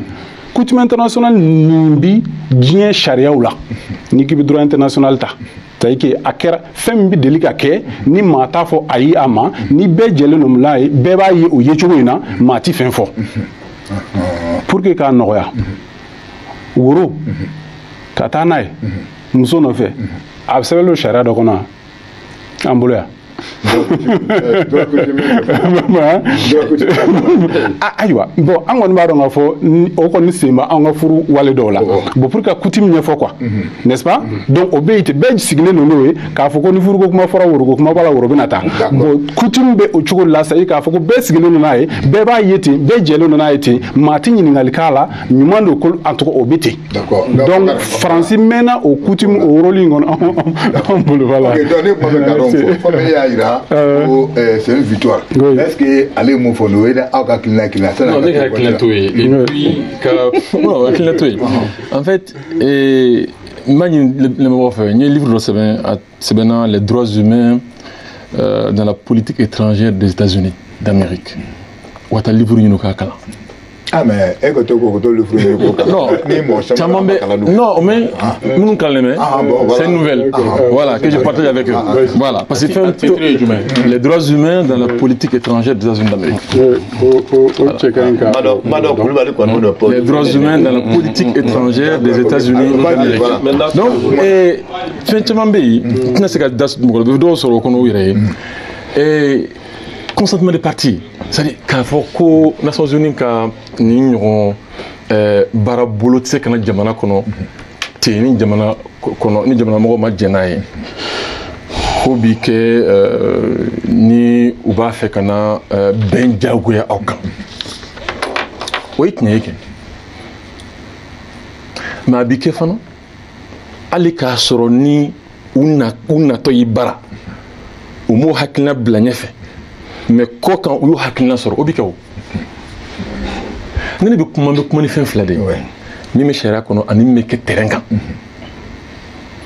moi je suis un réaliste mais dans le kelen bɛ dama k'a fɔ ale bɛ ka min fɔ n b'a faamu parce que c'est un sociologue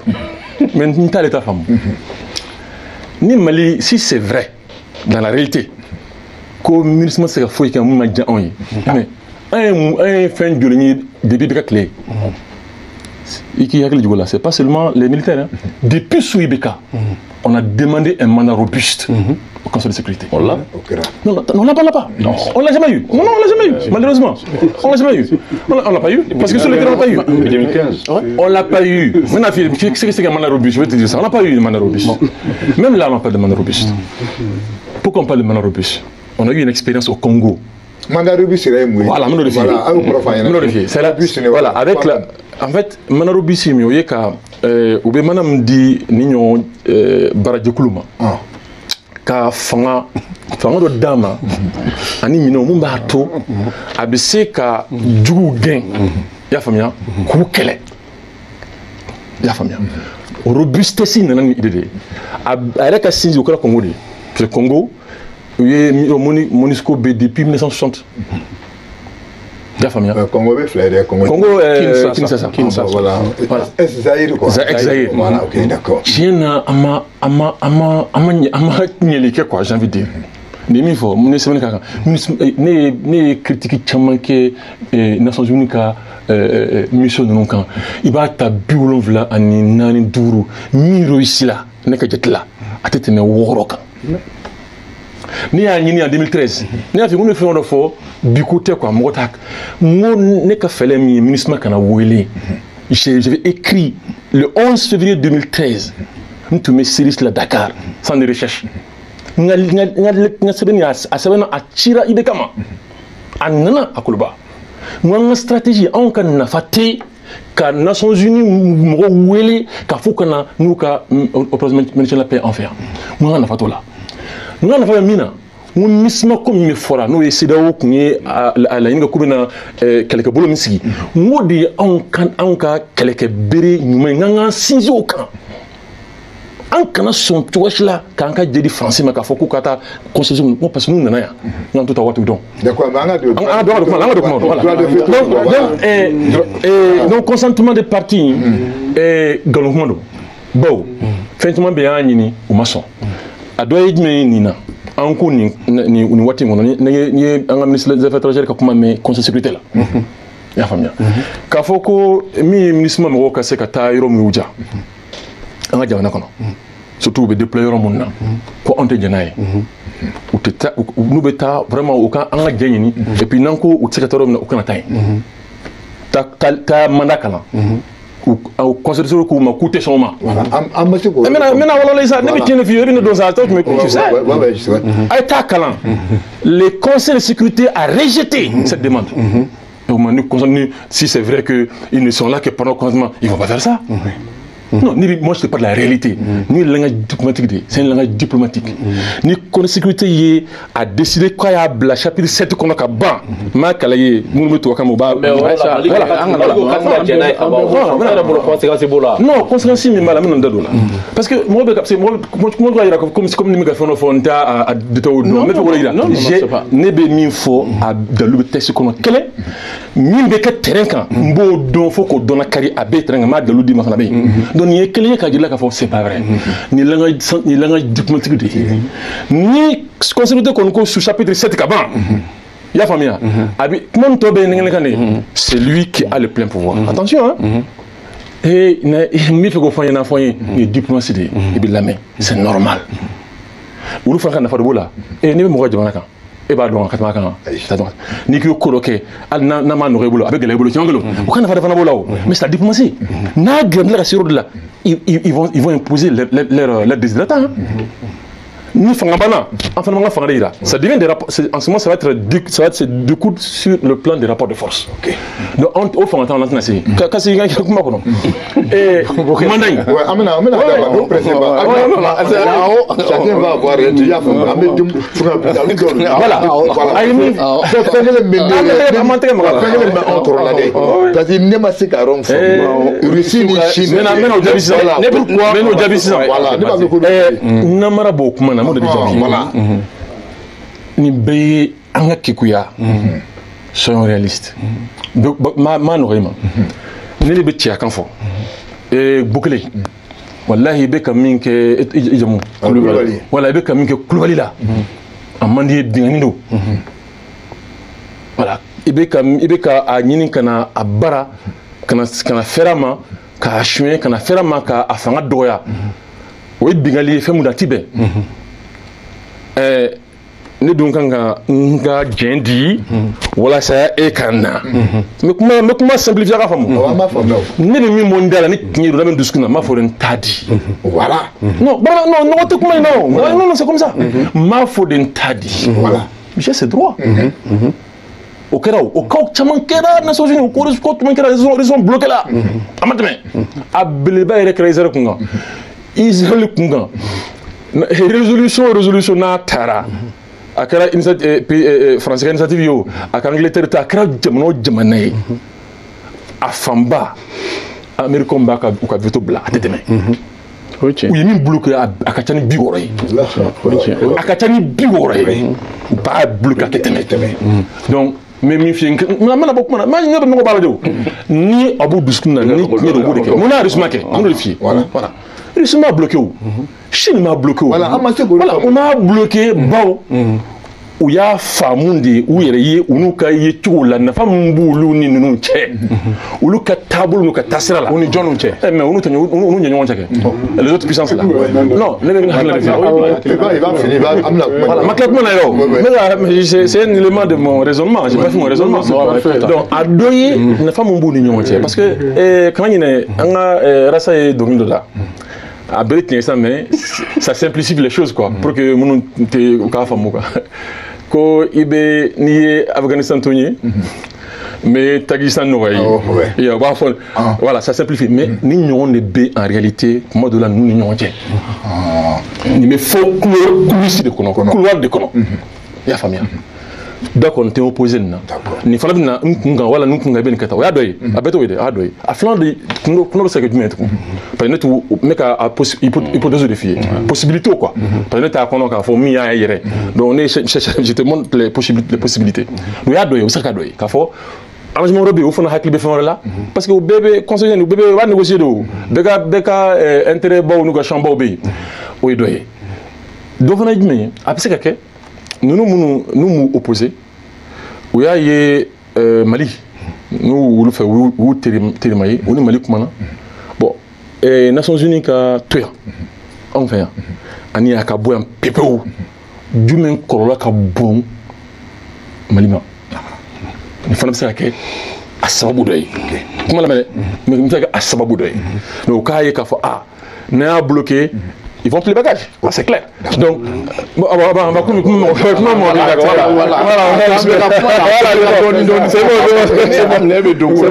c'est-à-dire nous benni joint benni hakilina do quoi a ɲɔgɔn ko ɲuman fila tɛ yen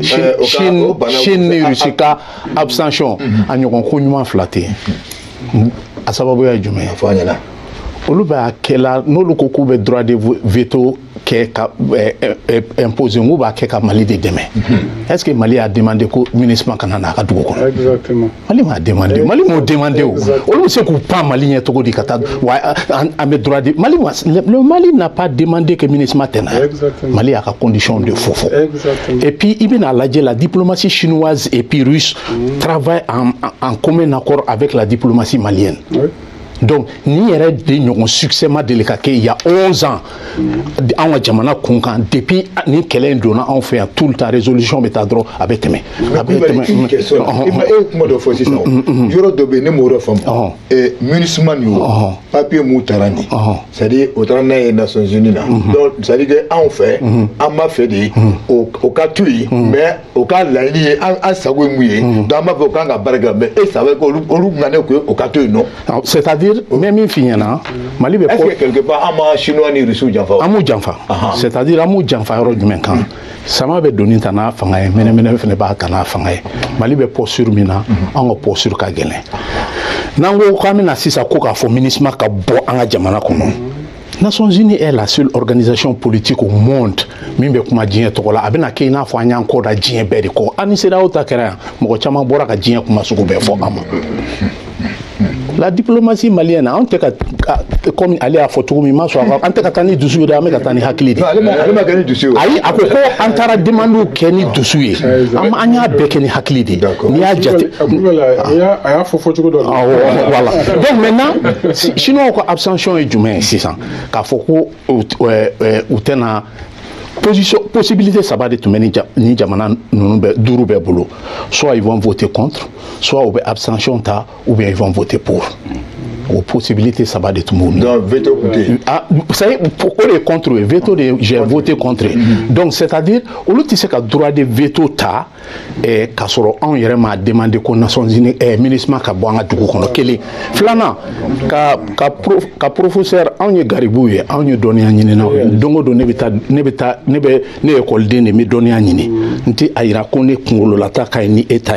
on ne be donné de nyina befe mais ka ira mbalma kela ka ko ka ira la yani al ni résolution chez Mali a ira ministre la il tisse ka bouger il ka avion te voter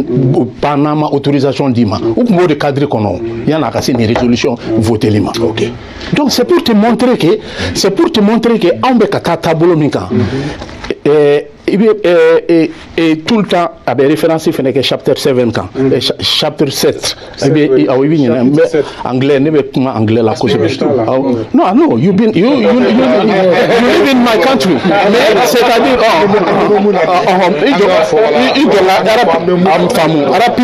rapidement avec moi chapitre 7 quand moi chapitre 7 définition il y a foi non ni droit international violé là. On a quel est bien flangon autant de tara bilibi ka kanu kololo bo an kan France de tasuma taka do an jamana lawo nunu tara jie kono nunu tara au nom traite négrière là ka adama don ta ku ke jago kuye kamariti comme marchandise ka tu fere tono kama colonisation là on a sanction mata ou kama d'accord mais beaucoup ma kono ibe aketo minute kele mais beaucoup ma kono yoro jume angana filan vraiment mo fo mo shima de no fo mima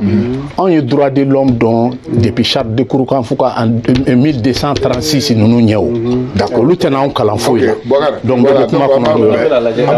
amla kuma di mo ce que tu veux dire là ibo o maçonné kabla le téléphone chino clara voilà amuza. Donc, monsieur Kone Kabo Côte d'Ivoire. Monsieur Kone Ansou. Monsieur Kone Ansou. Ansou. C'est mon dit. Monsieur Kone. Ouais, Kabo Côte d'Ivoire. Oui. D'accord, ok. N'ingari bolo gagner si joma. Monsieur Tungara. Monsieur Tungara, ok. D'accord. Voilà. À Koulebila. Voilà. Je pense qu'il a dit que la diplomatie malienne a plus avancé dans ce temps que le temps de IBK. Je pense que Diop était le ministre des Affaires étrangères de IBK. C'est Diop. Tous les militaires qui sont au pouvoir étaient dans l'armée de IBK. Oui.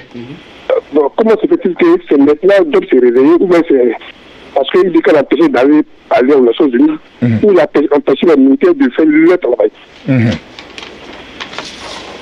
D'accord, Nyakila Kafo, et mon frère, monsieur Tungara, il y a femme de. Voilà, bon, Mado et Kumado. Donc, monsieur Kone,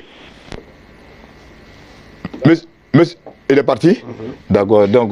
Non, Teliala ka, monsieur Kone Hakilin Kafoko, Tiado,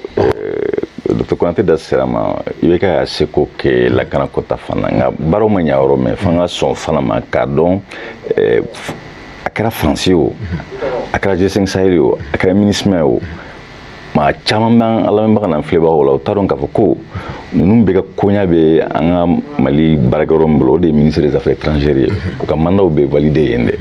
a ka kan o ministère des affaires étrangères ni sɔrɔsi ɲɛmɔgɔ n'o ye état-major général des armées o ka sigi k'a fɔ Mali ka kuntilenna in de lakanako la G5 Mali ka kuntilenna in de lakanako la force Barkhane Mali ka kuntilenna in de lakanako la MINUSMA mɔgɔ min baara kɛ n'u ye baro k'a kan o ma nin baro de kɛ kun fanga yɛlɛma ɲa fanga de fɔ maliyɛnw y'u ka faamu mais question de poser ko jɔn de tun bɛ waati Diop de tun bɛ o ye mɔgɔ ko ye nka n b'a fɛ ka fɔ de mara ma bɛn cogo mɛn n'an ye mɔgɔw tɔgɔ fɔ o ma nɔgɔ mara ma bɛn ka kɔn fanga yɛlɛma ɲa dunanw fan fɛ sabu ne mɔgɔw ye indépendance kɛnɛ kan k'a fɔ ko faransi ka taga mais yɛlɛ sabu u t'u yɛrɛ nin k'a fɔ k'olu marabagaw u ye mun de kɛ mun kosɔn faransi k'a to u ka daba d'a ma an m'o baaraw kɛ o cogoya kelen fana n'i ye hali takuba na cogo lajɛ n'i y'a ye takuba nana faransi ka ɲamara kɔnɔna la a sɛbɛnw kɛra cogo min a fini bɔra nin de la o tiɲɛ don u nana gɛrɛntɛ kɔnɔna la n'i ko ka kuma fɔ tiɲɛni yɛrɛ la président Jomura ka mara kɔnɔna la Sanogo ka coup d'état général Sanogo ka coup d'état kɔfɛ fini min wolola yen dɛ sabu an tun bɛ gɛrɛntɛ kɔnɔna la nka gɛrɛntɛ kɔrɔ fana tɛ k'a fɔ ko i ka ɲina sini o siniɲɛsigi baaraw de ma kɛ d'accord an b'o de kɔnɔ hali bi d'accord dɔ b'an kɔ Kasim k'an wele ka bɔ min Kasim an ce ok an b'an ce i b'an wele ka bɔ min de ne b'a wulila ka bɔ Bamakɔ yan Bamakɔ ok oui ɲininkali bolo ka ɲɛsin jɔn ma bon ɲininkali kɛ n bolo ka ɲɛsin docteur ma docteur chercheur de Saint-Clair la ouais Konate ni ya voilà ni d'accord ok au fait ne bɛ fɛ k'a ɲininka allo ouais e ka kuma ne bɛ fɛ k'a ɲininka si réellement que o ye charte de l'impérialisme maîtrisé ou bien si c'est disponible à leur niveau est-ce que nin tɔn ninnu a kɛra Nations Unies o a kɛra CEDEAO est-ce que nin tɔn ninnu ma sigi de ka se ka farafinna profiter de trop parce que n'i y'u ka application lajɛ ne ko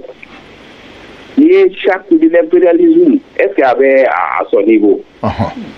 si c'est disponible à son niveau quoi. Si. La charte de l'impérialisme. Et bien avec le fruit de quoi? Eh bien le fruit de quoi? Eh bien le fruit le fruit de l'obora mon fond. Ok. Ou bien il y a Nations Unies qui charte de l'impérialisme de FAO. Voilà. Et bien voilà, charte. Ok, donc je vous laisse continuer dans ce cas. Je pense qu'il y a une autre femme à recommander. Ok, d'accord. En fait, les Nations Unies qui cherchent Sumba, cherchent Sumba, mais à la Nibelé, fanga be jamana mununa, au local se coup c'est ok jamana denuna quoi. Voilà, kafoko. Mais une belle manque, au tien non kene do quoi, au tien legacy de. Non faut là. Ka hakla jike mo do fo bo tiena ko do la fana mo ko to ni ka don ta fo ko la ke do ko no ka fo be ka yira ki ba do mais ka don ta do comme ni Sénégal ou le kasi ka kuma ke Sénégal to ka ala mi na bo de fi voilà ya famille ne ni kan ne ma donné OK donc me fe ka min fo ni la na so ni mi glan watimna Afrique kuma kun se ka fo muna bo Afrique de bana famba shi kuma ire ma horata afamashi d'accord donc ya sur Afrique fama be ko mi jona la OK y kuma famia devant quoi mo d'accord voilà donc munu yi asigi ou kan na effectivement ya asigi nous ka agenda ou de OK ou yi bien clair nous monter de c'est ce que j'ai effectivement et ça fait longtemps que on kelinga ka horonya soro anya ni shine chama ka fo kan Nations Unies a réformer ka Kofi Annan to fanga la on yi anye africain anye secondo la benre ka fo conseil de sécurité ni reflet ka daele OK voilà ça on na masigi on nyena ça na masigi vraiment ka soro on ka seka on ka kanga seka mais OK bama ko bokele ou ya bloqué à maquet à watina que son ngoy OK d'accord donc habito ba ko amoti allô c'est faut être réaliste allô Bokar oui allô Konate oui Bokar so mo le di ouais nyinga bolo allô ouais Bokar nyinga bi bolo gagner si joma oui allô oui en club là alhamdulillah on va il va bolo gabomi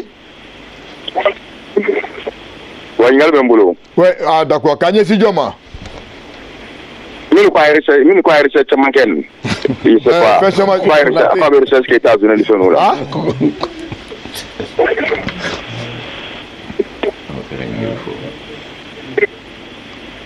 Bokar kemani ɲininkali e ka kuma ni kɛrɛfɛ ko a recherche ni fɛnw kɛ États-Unis ni fɛnw na ten mais to e bɛ jɔn ma ni allô allô ouais e bɛ ni jɔn ma a tɔgɔ oui minnu bɛ kuma France ko la ko France nana bɛn an kan Mais bon, faut Karabati plein à la. C'est Karabati Bala. Voilà,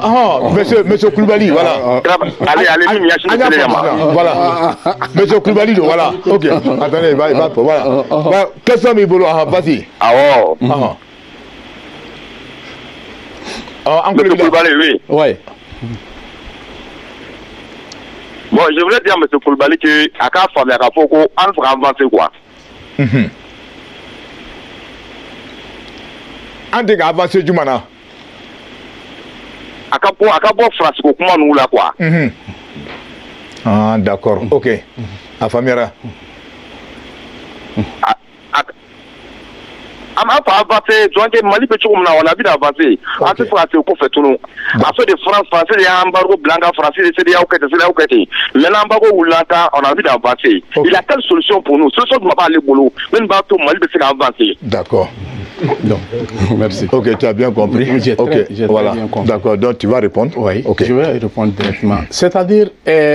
ni banaika défaut donima, c'est-à-dire ibi boro de lajɛ mun de ne sɔrɔ bɔra yɔrɔ jumɛn kana lajɛ bi yɔrɔ min an tɛ faransi ko kɛlɛla o an b'an ka jamana de fɛ an b'an ka ibi k'i ka jamana fɛ ka sɔrɔ i ma jamana wɛrɛ kɛlɛ o mais n'a jamana wɛrɛ de nana ale ka laɲini problème fɛn fɛn kɔlɔlɔ fɛn fɛn binna kan baro daminɛ na nin ye Kidal fɔ John a balika do Kidal c'est pas la France an dangana magola John tara bi Libye kan ka armement ta ka di séparatistes ma kana Mali tigɛ u ka bi an ka jamana kan John ye centre la John terrorisme tɛ Mali la an ka tiɲɛ fɔ ɲɔgɔn ye John kɛlen do ka doni wari ye ka kɔrɔbɔrɔ filaw ni cadeau ta ko kun kari ɲɔgɔn na an ka ɲini an ka d'accord voilà donc on a compris il a posé une question, c'est-à-dire qu'est-ce qu'il veut dire quand il a un français, il faut l'expliquer. Il faut avancer. Voilà, ne ka solution du flatter kelen dɔrɔn de do Mali ka k'a yɛrɛ ye an ka ɲɛsin an yɛrɛ ka valeur ancestrale ma an bɛ décision ninnu ye fɛn fɛn fɔ n bɛ rapidement cɛ ye question dɔ adressé Tunkara la k'a fɔ ko Job de tun ye ministre IBK ka wagati la c'est vrai o tiɲɛ o c'est pour que k'a yir'i la ko IBK ka diplomatie de ma ɲɛ diplomatie bɛ ɲɛ cogo di a bɛ dépend jamana ɲɛmɔgɔ de ka direction na jamana ma. OK bon an bɛna dɔ b'an kɔ an b'o tigi ta allo Anisu. Anisu tɔgɔ ni jamu ka wuli ka bɔ min. Ka bɔ Ngolona. OK ɲininkali bolo ka ɲɛsin jɔn ma. Awɔ n bɛ fɛ ka ɲininkali dun mɔgɔ min b'i kɛrɛfɛ ta ko kɔnpilɛ b'a la tan jɛri b'a ɲɛ la. Voilà Tunkara e tɛ ni nin ma Tunkara mun bɛ kɛrɛfɛ. Ouais, allez-y. Ayi o tɛ cɛ jɛman in ko tɛ mane do. I jɔ caméraman bɛ na fɛngɛ a y'a faamu ka ban Tunkara do. Voilà. Ayi jɛman in ko tɛ finman in. Bon voilà a bɛ ni Tunkara do ma allez-y Tunkara allez-y. E ka ɲininkali wa. A ka ɲininkali kɛ dɔrɔn ɲininkali kɛ. Awɔ. Ayi Tunkara ko tɛ min b'i yɛrɛ kɛrɛfɛ Tunkara ko tɛ Jaramani ye ko do min bɛ i kɛrɛfɛ. Mais Bertal ɲɛna dɛ bon d'accord e ka ɲininkali kɛ dɔrɔn mayi. Bɛɛ bɛ se k'a jaabi. Awɔ ɲininkali min bɛ n bolo min bɛ vécu awɔ n'i bolo ɲɛsin min ma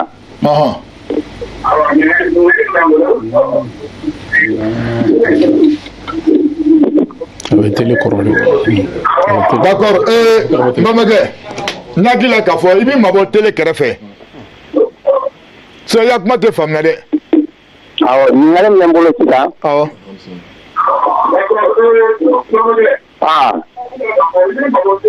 I kana awɔ n bɔra télé kɛrɛfɛ. Voilà e ka kuma ban e ka kuma an bɛ faamu e ka kuma.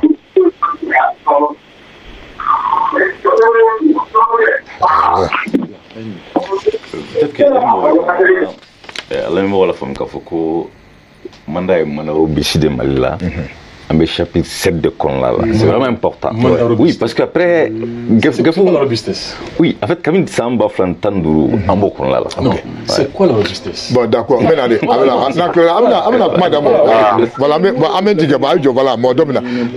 allô? Djibril Sangare Diboli. Ah, Diboli, Djibril Tangara. Voilà, Djibril Sangare Diboli. Ah, Djibril Sangare Diboli, d'accord, ok. Ningali bolo gagné si jama. Mais la ningali ke Tungara là. Ah, Tungara, ok. Voilà, vérité c'est Djema. Afamna. Voilà, comme il m'a fait gagner ningali ora là. Ah ouais. Bon, ministre ka fambe la ko en wa. Bon, comme aller ba la ka mo fili la quoi. Ningotere mun filɛ ale kɔtɛ cɛ diɲɛ Tunkara. An y'a faamu ale ka kuma a faamuna I bɛ ni mɔgɔ min tigi ma ni tigi don walankata. Voilà parce que ale bɛ k'a fɔ n'a sɔrɔ ni minisima ni tagali ma diya ye n'a sɔrɔ a tɛ se ka taga quoi. Voilà komi a ka kuma dɔ b'a yira minisima bɛ cogo min na n'a sɔrɔ tagali ka d'u ye ou bien ni tagali yɛrɛ man d'u ye u tɛ se ka gɛn ka taa o cogo la quoi. Voilà, n b'a fɛ k'a ɲininka o yɔrɔ de la a ka mɔ fili la o la quoi ou bien ni tagali ne y'a sɔrɔ u ka tagali ma se u tɛ se ka taa ni Mali n'u yɛrɛ ma jɛn n'a ye quoi. D'accord, ok. Bon, voilà, a ka kuma de b'o yira an na quoi. D'accord, ok. Min ni bɔ fili la mɔgɔ min y'a fɔ o de ye jɛmani nin ye donc ale bɛ nin jaabi I y'a faamu sa docteur voilà ne de y'o f'i ɲɛna n ko cɛ jɛman il faut bumusi b'a la ne de y'o f'i ɲɛna. Voilà d'accord ok vas-y. Voilà cɛ jɛman il faut bumusi b'a la cɛ jɛman in fɛ. An bɛ ninnu kɛ émission. Voilà ale yɛrɛ de ko don. D'accord voilà ok. Voilà n'a y'a sɔrɔ ni minisima ka ni tagali ma diya ye n'a y'a sɔrɔ Mali ɲɛmɔgɔw tɛ se ka gɛn ka taa n b'a fɛ k'a ɲininka o yɔrɔ de la k'a bɔ fili la quoi. D'accord ok a y'a faamu kɛ. Voilà merci. Kuma surunya la. Sariya sunba min bɛ Nations Unies kɔnɔ n'o bɛ boli u ni Mali ni ɲɔgɔn cɛ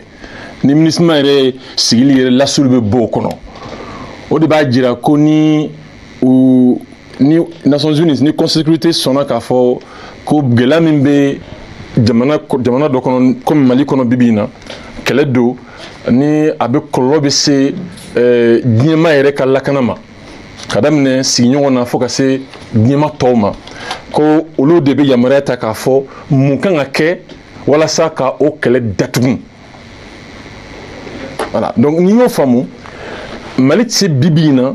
k'a fɔ k'a bɛ a fɔ minisima dɔrɔn taa ka bɔ an ka jamana kɔnɔ n'a ka d'u ye u bɛ taa n'a man d'u ye u bɛ se k'a fɔ u tɛ taa ka da ni sariya bolo in kan ni bɛnkan min sanni n'an yɛrɛ an tɛgɛ nɔ bilala ka da o kan i y'a faamuya o ye sariya kunda. Maintenant n'an bɔra yen parce que fɛn bɛɛ tɛ sariya ko ye fɛn dɔ fana ye fanga ko ye voilà jamanaw ni ɲɔgɔn cɛ voilà jɔn bɛ jɔyɔrɔ jumɛn na jɔn bɛ jɔyɔrɔ jumɛn na n'an taara o fan fɛ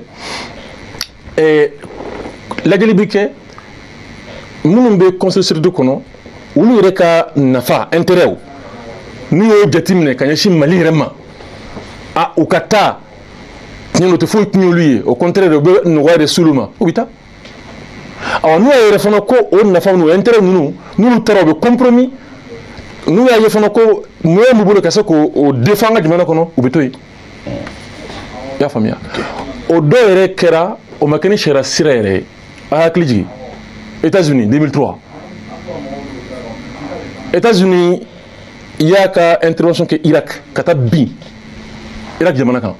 Nations Unies banna ka mana di o la heureusement Conseil de sécurité ma sɔn. Tout à fait.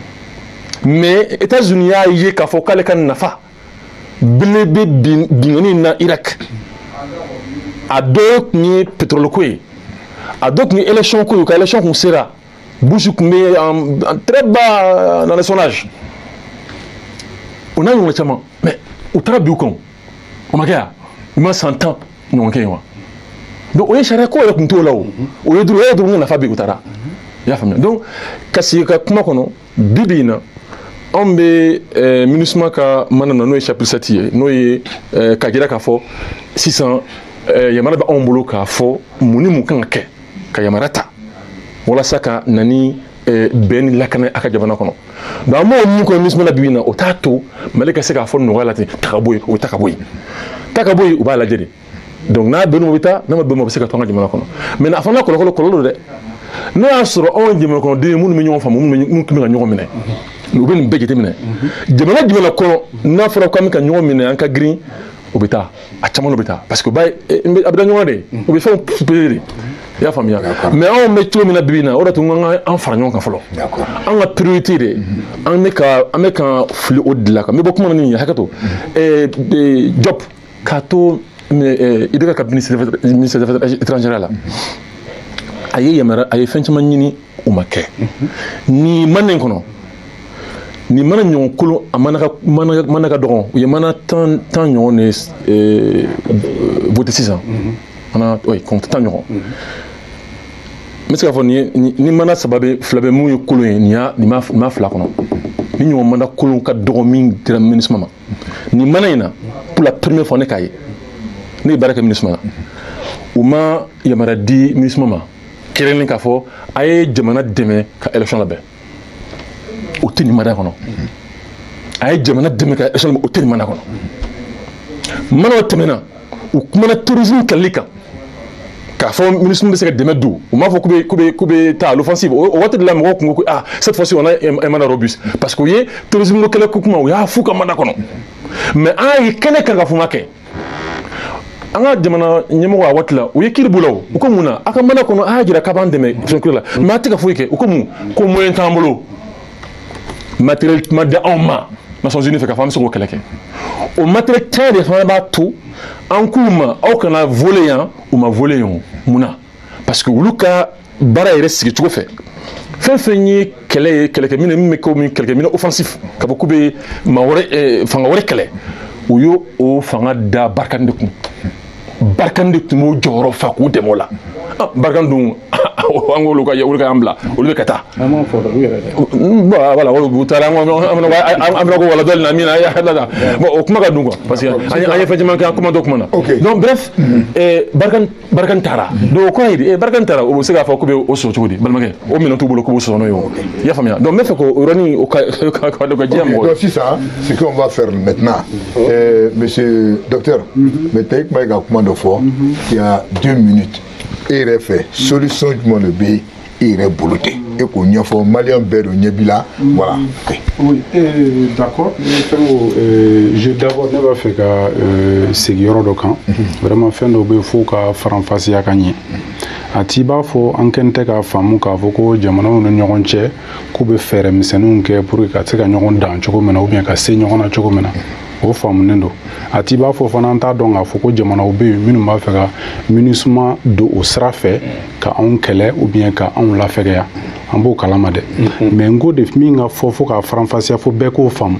o de ye Mali de y'a ɲini hali bi ko MINUSMA ka continuer k'a ka baara kɛ an ka jamana kɔnɔ yan o de hokumu kɔnɔna na ni résolution in taara donc résolution in discussion tun ye mun ye sisan a kɔnɔna ko MINUSMA kɔni ka nali o kɔni tun tɛ discussion na mais a kɔnɔna ko an bɛna mun k'a kɔnɔ an b'a fɛ MINUSMA kana mun baara kɛ anw fɛ yan n'est-ce pas u bɛ don da jumɛnw fɛ u bɛ bɔ da jumɛnw fɛ u bɛ se ka taa yɔrɔ jumɛn u tɛ se ka taa yɔrɔ jumɛn voilà kuma tun b'o yɔrɔ de la o discussion la donc vraiment je crois que résolution in tun b'o yɔrɔ de la maintenant n b'a fɛ ka n da don fɛn jumɛn na tu as 2 minutes oui. Voilà, je crois comprendre qu'on n'est pas encore dans les 2 minutes voilà. Donc oui voilà, c'est sûr mais je vais vraiment être très clair voilà. Donc il y a les questions des droits humains aux droits humains ni ye adamadenw ka hakɛla fasali ye n'est-ce pas donc a dɔnnen don k'a fɔ ko a mɛnna k'o fana ye jamana caman wɛrɛ don sira ye jamana wɛrɛw kan k'u lagosi n'o ye o dɔnnen don a b'i b'a fɔ jamana dɔw y'o waleya ta ka Mali yɛrɛ sɛgɛrɛ donc Mali y'o faamu o kama Mali yɛrɛ b'a fɛ sisan ale yɛrɛ ɲɛ ka da a kan a t'a fɔ ka wuli ka taa yɔrɔw la ten donc ka sɔrɔ ka taa fɛn dɔw sɛbɛ bon tuma dɔ la ale yɛrɛ t'a yɛrɛ ye fɛn minnu kɔnɔ je crois que o yɔrɔ bɛ yen nɔ n'est-ce pas o yɛrɛ ti bi kuma ye koyi depuis an bɛ minnu wele ko les non alignés n'est-ce pas depuis waati min na droit Biafra kɛlɛ bɛ yen nɔ ni Médecins Sans Frontières mɔgɔw ni France ni Grande-Bretagne Angleterre anglais n'olu tun bɛ ka ɲɔgɔn tɛngun fo a nana ye k'a fɔ yɛrɛ jamana dɔw tun bɛ yen minnu tun b'a fɔ ko an bɛna dɛmɛ lase u ma mais marifaw tun bɛ k'u ka fɛngɛw kɔnɔ n'est-ce pas depuis o waati la jamanaw bɛ jamana minnu hakili ma se ka sigi n'a fɔra fɔra tuma bɛɛ k'an bɛna fɛn aw dɛmɛ humanitaire sira fɛ donc o bɔlen kɔfɛ nɔ sariya kunba wɛrɛw bɛ yen minnu sira fana fɛ jamana fɛkɛmaniw bɛ se ka lagosi n'u b'a fɔ ko droit international humanitaire n'est-ce pas kɛlɛ yɛrɛ kan ka kɛ hukumu kɔnɔ o sariyaw n'est-ce pas donc i b'a dɔn k'a fɔ kɔni anw ka jamanaw bɛ ka degi u b'a fɔ tuma bɛɛ formation min na an bɛna sɔrɔsiw deli nin na an bɛna maliyɛnw degi nin na pour que an ka se ka se kɛlɛ kɛcogo la pour que an ka se ka se adamaden ka hakɛ bonya na ne b'o fɔ tuma bɛɛ ne m'a fɔ k'an bɛ adamaden ka hakɛ bɛɛ dɔn dɛ mais mali kɔni kɔnɔ hakɛ ko dɔnna a mɛnna nin ye Charles de Kurukanfuga ko fɔ Charles Mande ko kuma fɔra donc ni bonyali ani ni kanuni ani adamadenya hakɛ bɛɛ lajɛlen caman tun b'o kɔnɔna na tiɲɛ tɛ donc o yɔrɔ ninnu dɔnnen don maintenant min ye hali bi an ka sɔrɔsiw ta yɔrɔ ye tuma caman n'u bɛ lagosi nin yɔrɔ ninnu sira fɛ bon olu de dun bɛ ka na formation kɛ tuma bɛɛ formation ninnu bɛ kɛ école ni fɛn na tuma bɛɛ n b'a fɛ ka kelen fana fɔ résolution in kɔnɔna na u y'a sɛbɛn a kɔnɔ fana k'a fɔ ko hali MINUSMA yɛrɛ gɛlɛya dɔ bɛ MINUSMA yɛrɛ ka cɛdenw ka taama cogo la an fɛ yan MINUSMA y'a yira k'a fɔ olu yɛrɛ b'a fɔ ka cɛdenw ka baara kɛ anw fɛ yan cogo min na o baara tɛ ka kɛ ka ɲɛ fiɲɛ dɔ b'u la k'u ni kalan ka kan ko u b'a ɲini n'est-ce pas MINUSMA k'i janto olu kalanni na pour que vraiment u ka wale ɲumanw kɛ anw fɛ hali bi donc ne bolo hali bi ne m'a fɔ k'an y'a bɛɛ sɔrɔ dɛ parce que n y'a fɔ cogo min na n'anw ko an bɛ MINUSMA fɛ donc a kɔnɔna ko an ni minnu jɛlen don o la an n'olu de b'a sama sama ni ɲɔgɔn cɛ donc an bɛ se dɔw la an tɛ se dɔw la ne bɔra k'a f'i ɲɛna n k'a yɔrɔ in b'i b'a fɔ diplomatie n'est-ce pas fɛn diɲɛ tɔnba politique kɛyɔrɔ i m'a ye jamanaw bɛ boli ka don ɲɔgɔn kan k'a fɔ ayiwa a ye an ka ɲɔgɔn dɛmɛ nin yɔrɔ in na an ka ɲɔgɔn dɛmɛ nin na donc minnu y'i teri ye minnu t'i teri ye donc an teriw sɔrɔla teri ɲɛnamanbaw minnu y'a yira k'a fɔ ayiwa karisa vraiment kana to ne n'i ka kɛlɛ ou bien ne n'i ka rivalité n'est-ce pas fɔɲɔgɔn kɔ kana to ou bien kana to ka sebaya ta wale ɲuman kɛ ka ninnu ka jamana kɔnɔ Rusiw ko ten Chinois fana ko ten Indiens ko ten Ghanais ko ten Gabonais ko ten jamana caman de kumana vraiment. Ok, voilà. Vraiment, merci beaucoup. Je vous en prie. Koulibaly, il y a 2 minutes, voilà, pour comment bien faire solution bien pour nous, puis à la droite. Merci. N'i y'a jateminɛ Nations Unies ka force min bɛ anw fɛ yan nɔ police force là ils ont à peu près 1209 et armée là 13 000 ni dɔɔni à peu près n'i y'a bɛɛ additionné ɲɔgɔn kan 15 000 et quelques police force là 29 pays armée là 61 pays. Imaginez au MINUSMA dronné, sans tenir compte des 17 pays qui étaient avec la France pour que les Français voulaient qu'on ait demain Etonimbo, la Lituanimbo, ainsi de suite, ainsi de suite. Ni jamana en bella djege, et bien là, il faut force d'occupation de n'aller en jamana qui est en kankan koutabo. C'est-à-dire, ni problème ni fanga famille. Je pense que Dr Konaté a la lecture du monde unipolaire imposé par l'Occident, le soi-disant Occident, une population, le G7, voilà. C'est-à-dire, Diop meka marabolo ni mankateme, ma soso, ode sebenen ode tabuloi. Dieu Jamana G7 non, les 7 pays les plus puissants du monde, aux populations ça fait 777 millions. N'yo taka opposé BRICS là, le Brésil, comment dire l'Inde, la Chine, comment dirais-je, la Russie et puis l'Afrique du Sud, une population de 3 milliards. Mais les 777 millions de Keleno qui ont volonté d'imposer Djibeka, soi-disant la communauté internationale. On peut capter au lieu de Kasharia, ou de Yelemana. On a donné ça nous chamans flé au Kalanendo. Au Kalanendo, Sharia Bouka. Côté quand ils sont décomplexés. Donc, en cas au monde ni quel est le Mali Soutra. C'est pourquoi on dit mango abstention à nous commenter. Ni quel est le Mali Soutra. Mali fait posture mina. Ni Libye qu'on quel est le qui cause Chine ou bien la Russie. Wallahi autant qu'on tisse kata Kadhafi fa comme ya fa tourner. Donc, en cause mené flé Russie ni Chine na tourner. Ma foko bada mais les faut intérêt ko de dos. Nous avons intérêt, autant intérêt. Russie en bini quand détruit ou bien tout c'est le monde unipolaire ni soi-disant communauté internationale ou bien bolo da encore na fuluma fait encore ou bien fanga doula no fanga doula ou bien Russie no fait. Donc Russie obligé l'endo kana on défend à refene ka intérêt kama et puis ante gerebuya la Russie fait on bɛ taa de an mago bɛ fɛn dɔ la i fɛ yen an b'a sara cogoya min na an b'a sara o sara cogoya la i bɛ se k'an dɛmɛ cogo min donc Mali filɛ posture min na an kɔ sɛmɛnen filɛ Russie la ni Chine na n'u ma u kɔ bɔ an kɔ kɔrɔ wallahi autant taara bin c'est pas par accident que l'Espagne, ministre des Affaires étrangères, est menacé que Mali la côte Mali frappé. Il a démenti. Il a démenti, c'est l'ambassadeur qui a démenti, c'est pas lui. Job quoi na kumana. Rapidement, ce que je tiens à dire, l'information c'est une très bonne nouvelle pour nous. Parce que autant prêler nous quand on ni Nations Unies ka résolution lajɛ u bɛ ka kuma environnement protection ko kuma k'a kɔnɔ ni ye G5 Sahel ni autant ka rencontre mun kɛra u bɛ ka environnement ko kuma de fɔ u bɛ ka moyen de ɲini kana don anw fɛ yan donc ala k'an dɛmɛ an hakilina kɔni ye min ye an b'an ka jamana ɲɛmɔgɔw fo ne bɛ min ɲini dɔrɔn maliyɛn k'u patienter u ka tugu an ka ɲɛmɔgɔw kɔ courage manque tɛ nin ɲɛmɔgɔ ninnu na ka bɔ kuma kɔnɔna la la diplomatie a bɛ dicter jamana ɲɛmɔgɔ de fɛ hali mɔgɔ minnu bɛ Choguel kɛlɛ k'a tun bɛ système kɔrɔlen in kɔnɔ k'a ye wari dun mais Assimi ko wagati la a ka wari dun k'a lajɛ kɛ min bɛ bɔ a la an b'a ye o jamana direction dirigée don jamana ɲɛmɔgɔ yɛrɛ de fɛ n'ale t'a suɲɛ comment il va permettre à d'autres personnes k'a suɲɛ bon Mali marabolo min kan san 31 tɛmɛnen kɔfɛla la an tɛna segin o de kɔnɔ donc minnu bannen don ma dɛ ce changement là ça sera très brutal pour eux parce que c'est une réalité qui est là qu'on doit faire face. Merci beaucoup monsieur Koulibaly. Docteur, voilà, tu as 2 minutes et puis après ça, on dit voilà. En fait, il y a un mandat ministre Bolo 600. Solution, belle Mali fait la mandatée au Kadiabé. Mali fait la mandatée. Il y a famille. Ministre a dit que les raisons qu'on a fait une priorité stratégique. Ou bien min kama a follow oui accord quoi. Ka accord d'Alger, ka la bateau à chocolat intégralement. En demi kafo ngo ka la bateau ni kegwaye.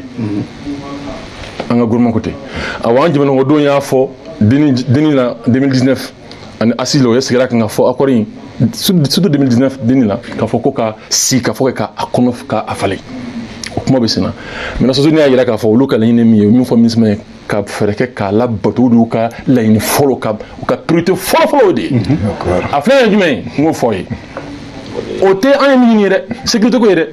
u ko ministre ka dɛmɛ don an ka gouvernement ma walasa gouvernement dɔrɔn tɛ maliyɛnw yɛrɛ bɛɛ ma acteurs bɛɛ ma hali groupe armé b'o la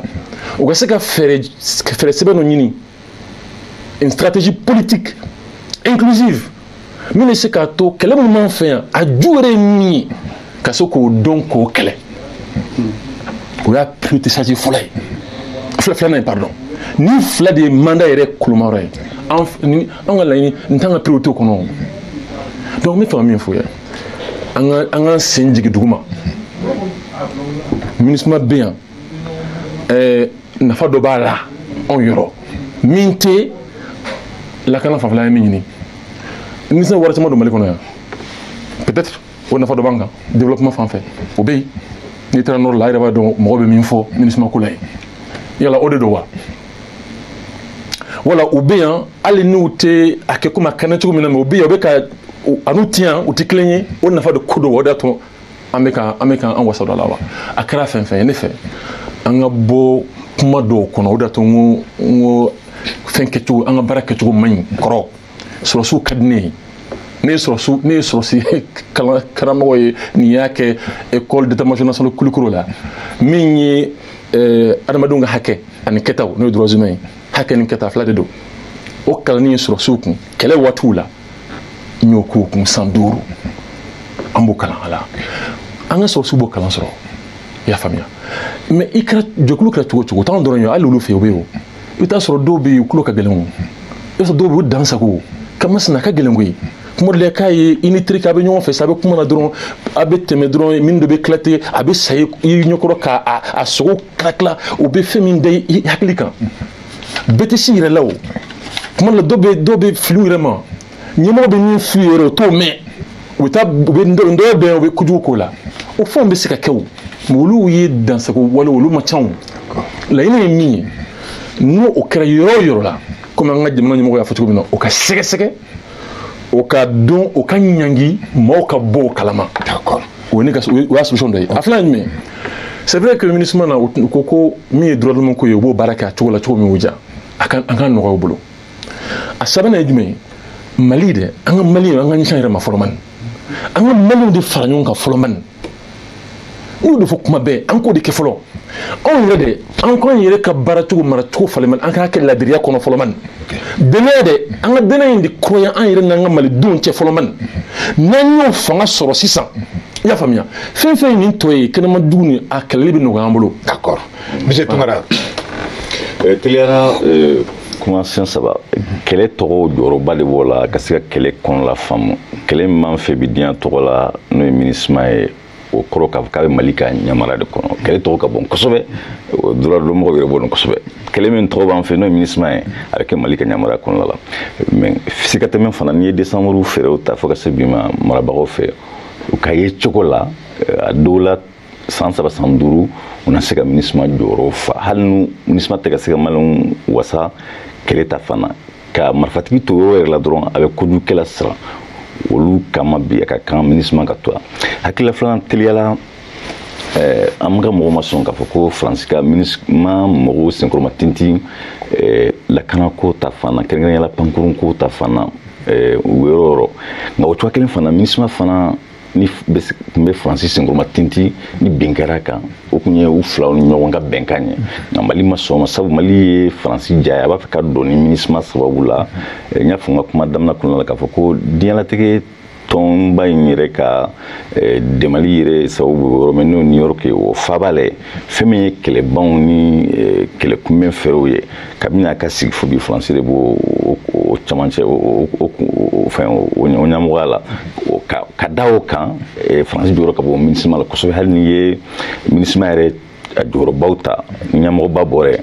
mɔgɔ fila min b'a senkɔrɔ ye fo ka taa se minnu bɛ minɛnko kunna faransi jɔyɔrɔ ka bon la kosɛbɛ Mali marabagaw y'a ye k'a fɔ ko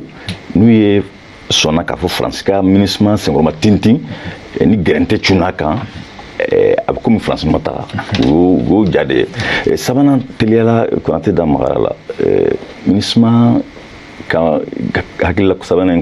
laban in kɔnɔna la a y'a sinsin bɛnkan sɛbɛn ye ani ko ka hadamadenya sariyaw tɔpɔtɔ bɛnkan sɛbɛn in n'i y'a ta i b'a ye k'a fɔ ko Mali ka tiɲɛ don an y'an bolo bilala fangaw fana fɔ ka jɛya minnu Mali kalifalen tun bɛ min ma hali n'u y'a kɛ degun kɔnɔna la nka a donni kama jamana kalifalen tun b'o de ma mɔgɔ minnu bɛna olu kɔfɛ a ka kan ko kalifa la ti mɛn nka sɛbɛn fɛn min don tiɲɛni yɛrɛ la n'i y'a lajɛ lonni ka ye cogo la k'a sɔrɔ i m'i da fan sigi i b'a ye k'a fɔ ko jamana ka bɔ t'a la mana kura ninnu kɔnɔna la u ye gɛlɛya dɔ u ma dan sɛbɛn ma dɛ u sinsin kumaden fila k'a fɔ ko min ye défense ni sécurité o kɔrɔ k'a fɔ ko marifatigi kɔrɔw rebelles kɛrɛnkɛrɛnya la ko olu ka dɔnni u y'a fara ko une armée réformée reconstituée o kɔrɔ k'a fɔ an bɛnna sɛbɛn min kan mɔgɔw ka ta Kidali ni kɔrɔnfɛnw fɛ ani sigidaw kan ka kɛ ni kura kan ka bila cogo min ko o taasiyɛn fila in dɛ ko Mali ka fɛɛrɛ bɛɛ lajɛlen tɛ ka se k'o lawaleya yanni juin kalo nata tile 30 cɛ k'a fɔ ko olu bɛ fɛɛrɛ bɛɛ fana kɛ ka se k'o lawaleya kabini i b'a ye k'a fɔ ko tiɲɛni yɛrɛ la diɲɛ tɔnba ni Mali ka hami ŋunankanw tɛ ka ɲɔgɔn ta nka ka bɔ kuma la nin yɔrɔ in na i ye min fɔ munna chinois ni russiw ma se ka k'a fɔ ko an ma sɔn a ma n'u kun y'o kɛ kuma bɛɛ nɔni munna n'u kun ma sɔn a ma jamana duuru ni kelen sɔnna dɔrɔn k'a ma sɔn a ma o kɔrɔ ko MINUSMA ka taga fo mɔgɔw ka fɛn dɔ faamu an bɛ se k'a fɔ an ma sɔn bi MINUSMA ka kɛtaw bɛɛ ma nka jɔyɔrɔw dɔw b'a la sabu n'i ye camancɛ mara ta Mopti yan fan ninnu fo ka taa se Kidali ma i b'a ye yɔrɔ caman bɛ yen MINUSMA bɛ taji kan ka mɔgɔw kun a bɛ kalansen n'an ka sɔrɔsiw ma n'an ka sɔrɔsi dɔw binna kɛlɛkɛnɛw kan u ta o cogo kelen fana ni gɛrɛntɛ hali hakilila jiginna teriya la gɛrɛntɛ laban min y'an ka sɔrɔsiw sɔrɔ Sevare kan kɔnɔna la MINUSMA nana k'u senkɔrɔma tinti o cogo kelen fana ni bin kɛra MINUSMA kan an ka mɔgɔw b'u senkɔrɔma tinti olu yɛrɛ ni ɲɔgɔn cɛ minnu bɛ kɛlɛ kɛnɛ kan u b'a f'i ye ko olu ka ye cogo ni an bɛ sigilen bɛ duguba kɔnɔnaw la ye cogo kelen tɛ tiɲɛ don diɲɛ mɔgɔ duuru in bɛɛ bɛ jɔyɔrɔ ko kɛlɛ la dugukolo kan ka se k'u ka sɔrɔ bɛ se ka yiriwa cogo min ani u bɛ se ka lamɛn cogo min diɲɛ tɔnba in yɛrɛ kɔnɔna la bɛɛ bɛ ko fɛɛrɛw de tigɛ nka siga tɛ min na bi sɔrɔsiw bɛ ka se sɔrɔ nka u ka se ta to bi ko ni diɲɛ tɔnba tagara ko an ka kɛlɛ an na se ka sa kɔrɔ an kɛlɛ sabu an bɔra tɔnw la n'a fɔ G5 ɲɔgɔnnaw olu kɛra fili ye sabu hali ni sarasun kɔnɔ G5 mɔgɔw ye sarasun sɔsɔ nka n'i yɛrɛ ɲininka i ka boli ni i ka toli i ka bɔ jumɛn na an ka toli an ka bɔ kunbɔ la o ta kelen fana bi MINUSMA ka toli Mali ka bɔ la siga foyi t'a la ni Ala ye loni ka ye cogo la fo ka taa se don ma don min n'an bɛ san yɛrɛ kɔrɔ se yɛrɛ kɔrɔ fana kɔrɔ tɛ k'a fɔ k'i mako tɛ jɔ i mɔgɔ ɲɔgɔn wɛrɛw la n b'o de fɔ kuma bɛɛ n ko an ka fɛɛrɛw bonyana cogo cogo sɔrɔsiw jala minɛ cogo cogo ni maa min kɛ k'u bɛ se ka lakana sabati k'a sɔrɔ ni Burukina Niger tɛ ka kunnafoni falen o ni Moritani tɛ ka baara kɛ ɲɔgɔn fɛ tiɲɛ yɛrɛ la fɛn fila a tigi tɛ lakana ko kalama walima a bɛ k'i mɔgɔw bila fili la o cogoya kelen fana an tɛ se ka an bosi ka dunan tɔnba kɔrɔ tan k'a sɔrɔ a ma kɛ ni hakili ye a ma kɛ ni labɛnw ye o labɛnw fana mako bɛ san janbaw de la. Ok, vraiment merci beaucoup n b'a dɔn Boubacar parce que don ye faamuyali caman sɔrɔ donc vraiment invité an bɛ aw fo ka aw madɔn n b'a dɔn a tɛna dan nin dɔrɔn ma don na natala mako bɛ na jɔ a la a bɛ na ka na hakilina fɔ donc Boubacar telera folikalama mun b'i bolo wala an bɛ kuma kuncɛ. Ok, o ko bamanankan na musokɔrɔni kɔnɔ ko bɛ dɔgɔ goya la donc o la an bɛ foli bila an filɛbaga bɛɛ lajɛlen ma sabula bi su in na maaw nimisi wasara kosɛbɛ u ye faamuyali caman sɔrɔ min ye MINUSMA tagabolo kan ani CEDEAO ka bi lajɛ in kan donc vraiment an bɛ u fo k'u waleɲuman dɔn an ka invité i y'a fɔ cogoya min na laada don dimanche nata an na ɲɔgɔn sɔrɔ tugun ni Ala sɔnna. donc an bɛ a kɛtoni kɛ bɛɛ fɛ sabula k'a fɔ ko le samedi samedi min bɛ na o bɛ bɛn ni fɛngɛ ye seliba ye voilà donc seliba musakaw Ala ka nɔgɔ an bɛɛ ye. Ami musaka Ala ka nɔgɔ an bɛɛ ye je répète encore 3 fois ani k'an ka technicien les producteurs la voilà ka nɔgɔ an bɛɛ ye. Ami donc o tɛ taa ni mɔgɔw y'an dɛmɛ k'a baara nɔgɔya an bolo an bɛ taa Bangoni kɔnɔ mun ye la direction générale de Cherifula TV mun ye Ousmane Sogore an b'i fo ani la direction commerciale k'u bɛɛ lajɛlen fo ani ressources humaines k'olu fana bɛɛ lajɛlen fo n'an bɔra yen an bɛna Moriba Buya responsable technique mun ye Buya Kulubali ye a bɛ maga an b'a fo kosɛbɛ n'o bɔra yen an y'o de fɔ n ko des jeunes dynamiques mun ye son ye ka image yira Cherifula donc Mohamed Keita Mo an b'i fo Adama Saliya Kulubali voilà Nosra an b'i fana fo Abu Jabate an b'i fo ka tɛmɛ fara mun ye Musa Bala Traoré k'a fo an bɛ taa régie la régie Chaga Kulubali Boubacar Traoré NB Didi Bokoum ani Koche Jara n'o bɔra dɔrɔn an bɛ Cheikh Oumar Sissoko Barou an b'ale fana fo Moussa Fomba rédacteur en chef k'i fo kosɛbɛ n'o bɔra dɔrɔn mun ye la garde nationale an b'u fo dugumamɔ ani Ansadine Gardou olu fana fo mun ye Cekura ani Moussa les chauffeurs à chaque fois Lamine Traoré Youssouf Diallo ani Seydou Diallo voilà donc olu an b'olu fana fo olu de bɛ taa an bila so olu de bɛ taa an ta ok n'o bɔra an bɛ Samba Kulubali fana fo k'a fɔ kan donc ka kuma kuncɛ mun ye an ka musokɔrɔbaw an de fɔ n ko samedi musagaw Ala ka nɔgɔ an bɛɛ o ka dugawu kɛ donc mun ye Asa Sebara Nayini an b'i fo Nasirifi Kuyate k'i fana fo Babina Sumunu k'i fo mun ye Aminata Sebara Tɛnɛ Côte d'Ivoire jamana kɔnɔ k'a fo Madame Touré Jɛnɛbu Konate Mayabu Rɛda k'i fana fo n'o bɔra dɔrɔn an bɛ se ka na mun ye Mame Aïdara Mame Mafa Aïdara denkɛ vraiment cɛsiri b'a la an b'a fo Fuseni Traoré Degré k'i fana fo Boa Traoré Chine k'a fo mun ye Cheikh Sinayi k'a fo ZK Zoumana Keita k'a fo sans oublier Draman Traoré Banama Place la la police des Égois et à chaque fois ani gendarme ko n bɛ polisiw fura n tɛ gendarme fura k'an bɛna ɲɔgɔn sɔrɔ sira kɔnɔ donc an b'u fana fo donc n'o bɔra dɔrɔn mun ye Bani Kante k'a fo kosɛbɛ depuis Sénégal donc Bani k'a fo n'o tɛmɛna ka bɔ an b'a kuncɛ ni jɔ ye Ousmane Cherif Madane Aïdara a ɲuman taara Burkina a ɲuman segira vraiment Aidara an bɛ dugawu k'i ye Ala k'i mɛn an kɔrɔ amina rabi a denkɛ Sherif Tidiane Badara ani a tɔw bɛɛ lajɛlen fo wa k'a musow fana fo donc vraiment Aidara Ala k'i mɛn an kɔrɔ donc Ala k'an bɛ seliba min na a ka yafa an ma dɛ an bɛna kuma i b'a sɔrɔ kuma dɔ bɛ yen a tɛ diya dɔw ye donc an bɛ yafa ɲini kɛ a bɛɛ fɛ Ala ka san wɛrɛ yira n na k'an ka sigi a ka du k'an ka musaka bɛɛ nɔ amin ici so ka kosɛbɛ merci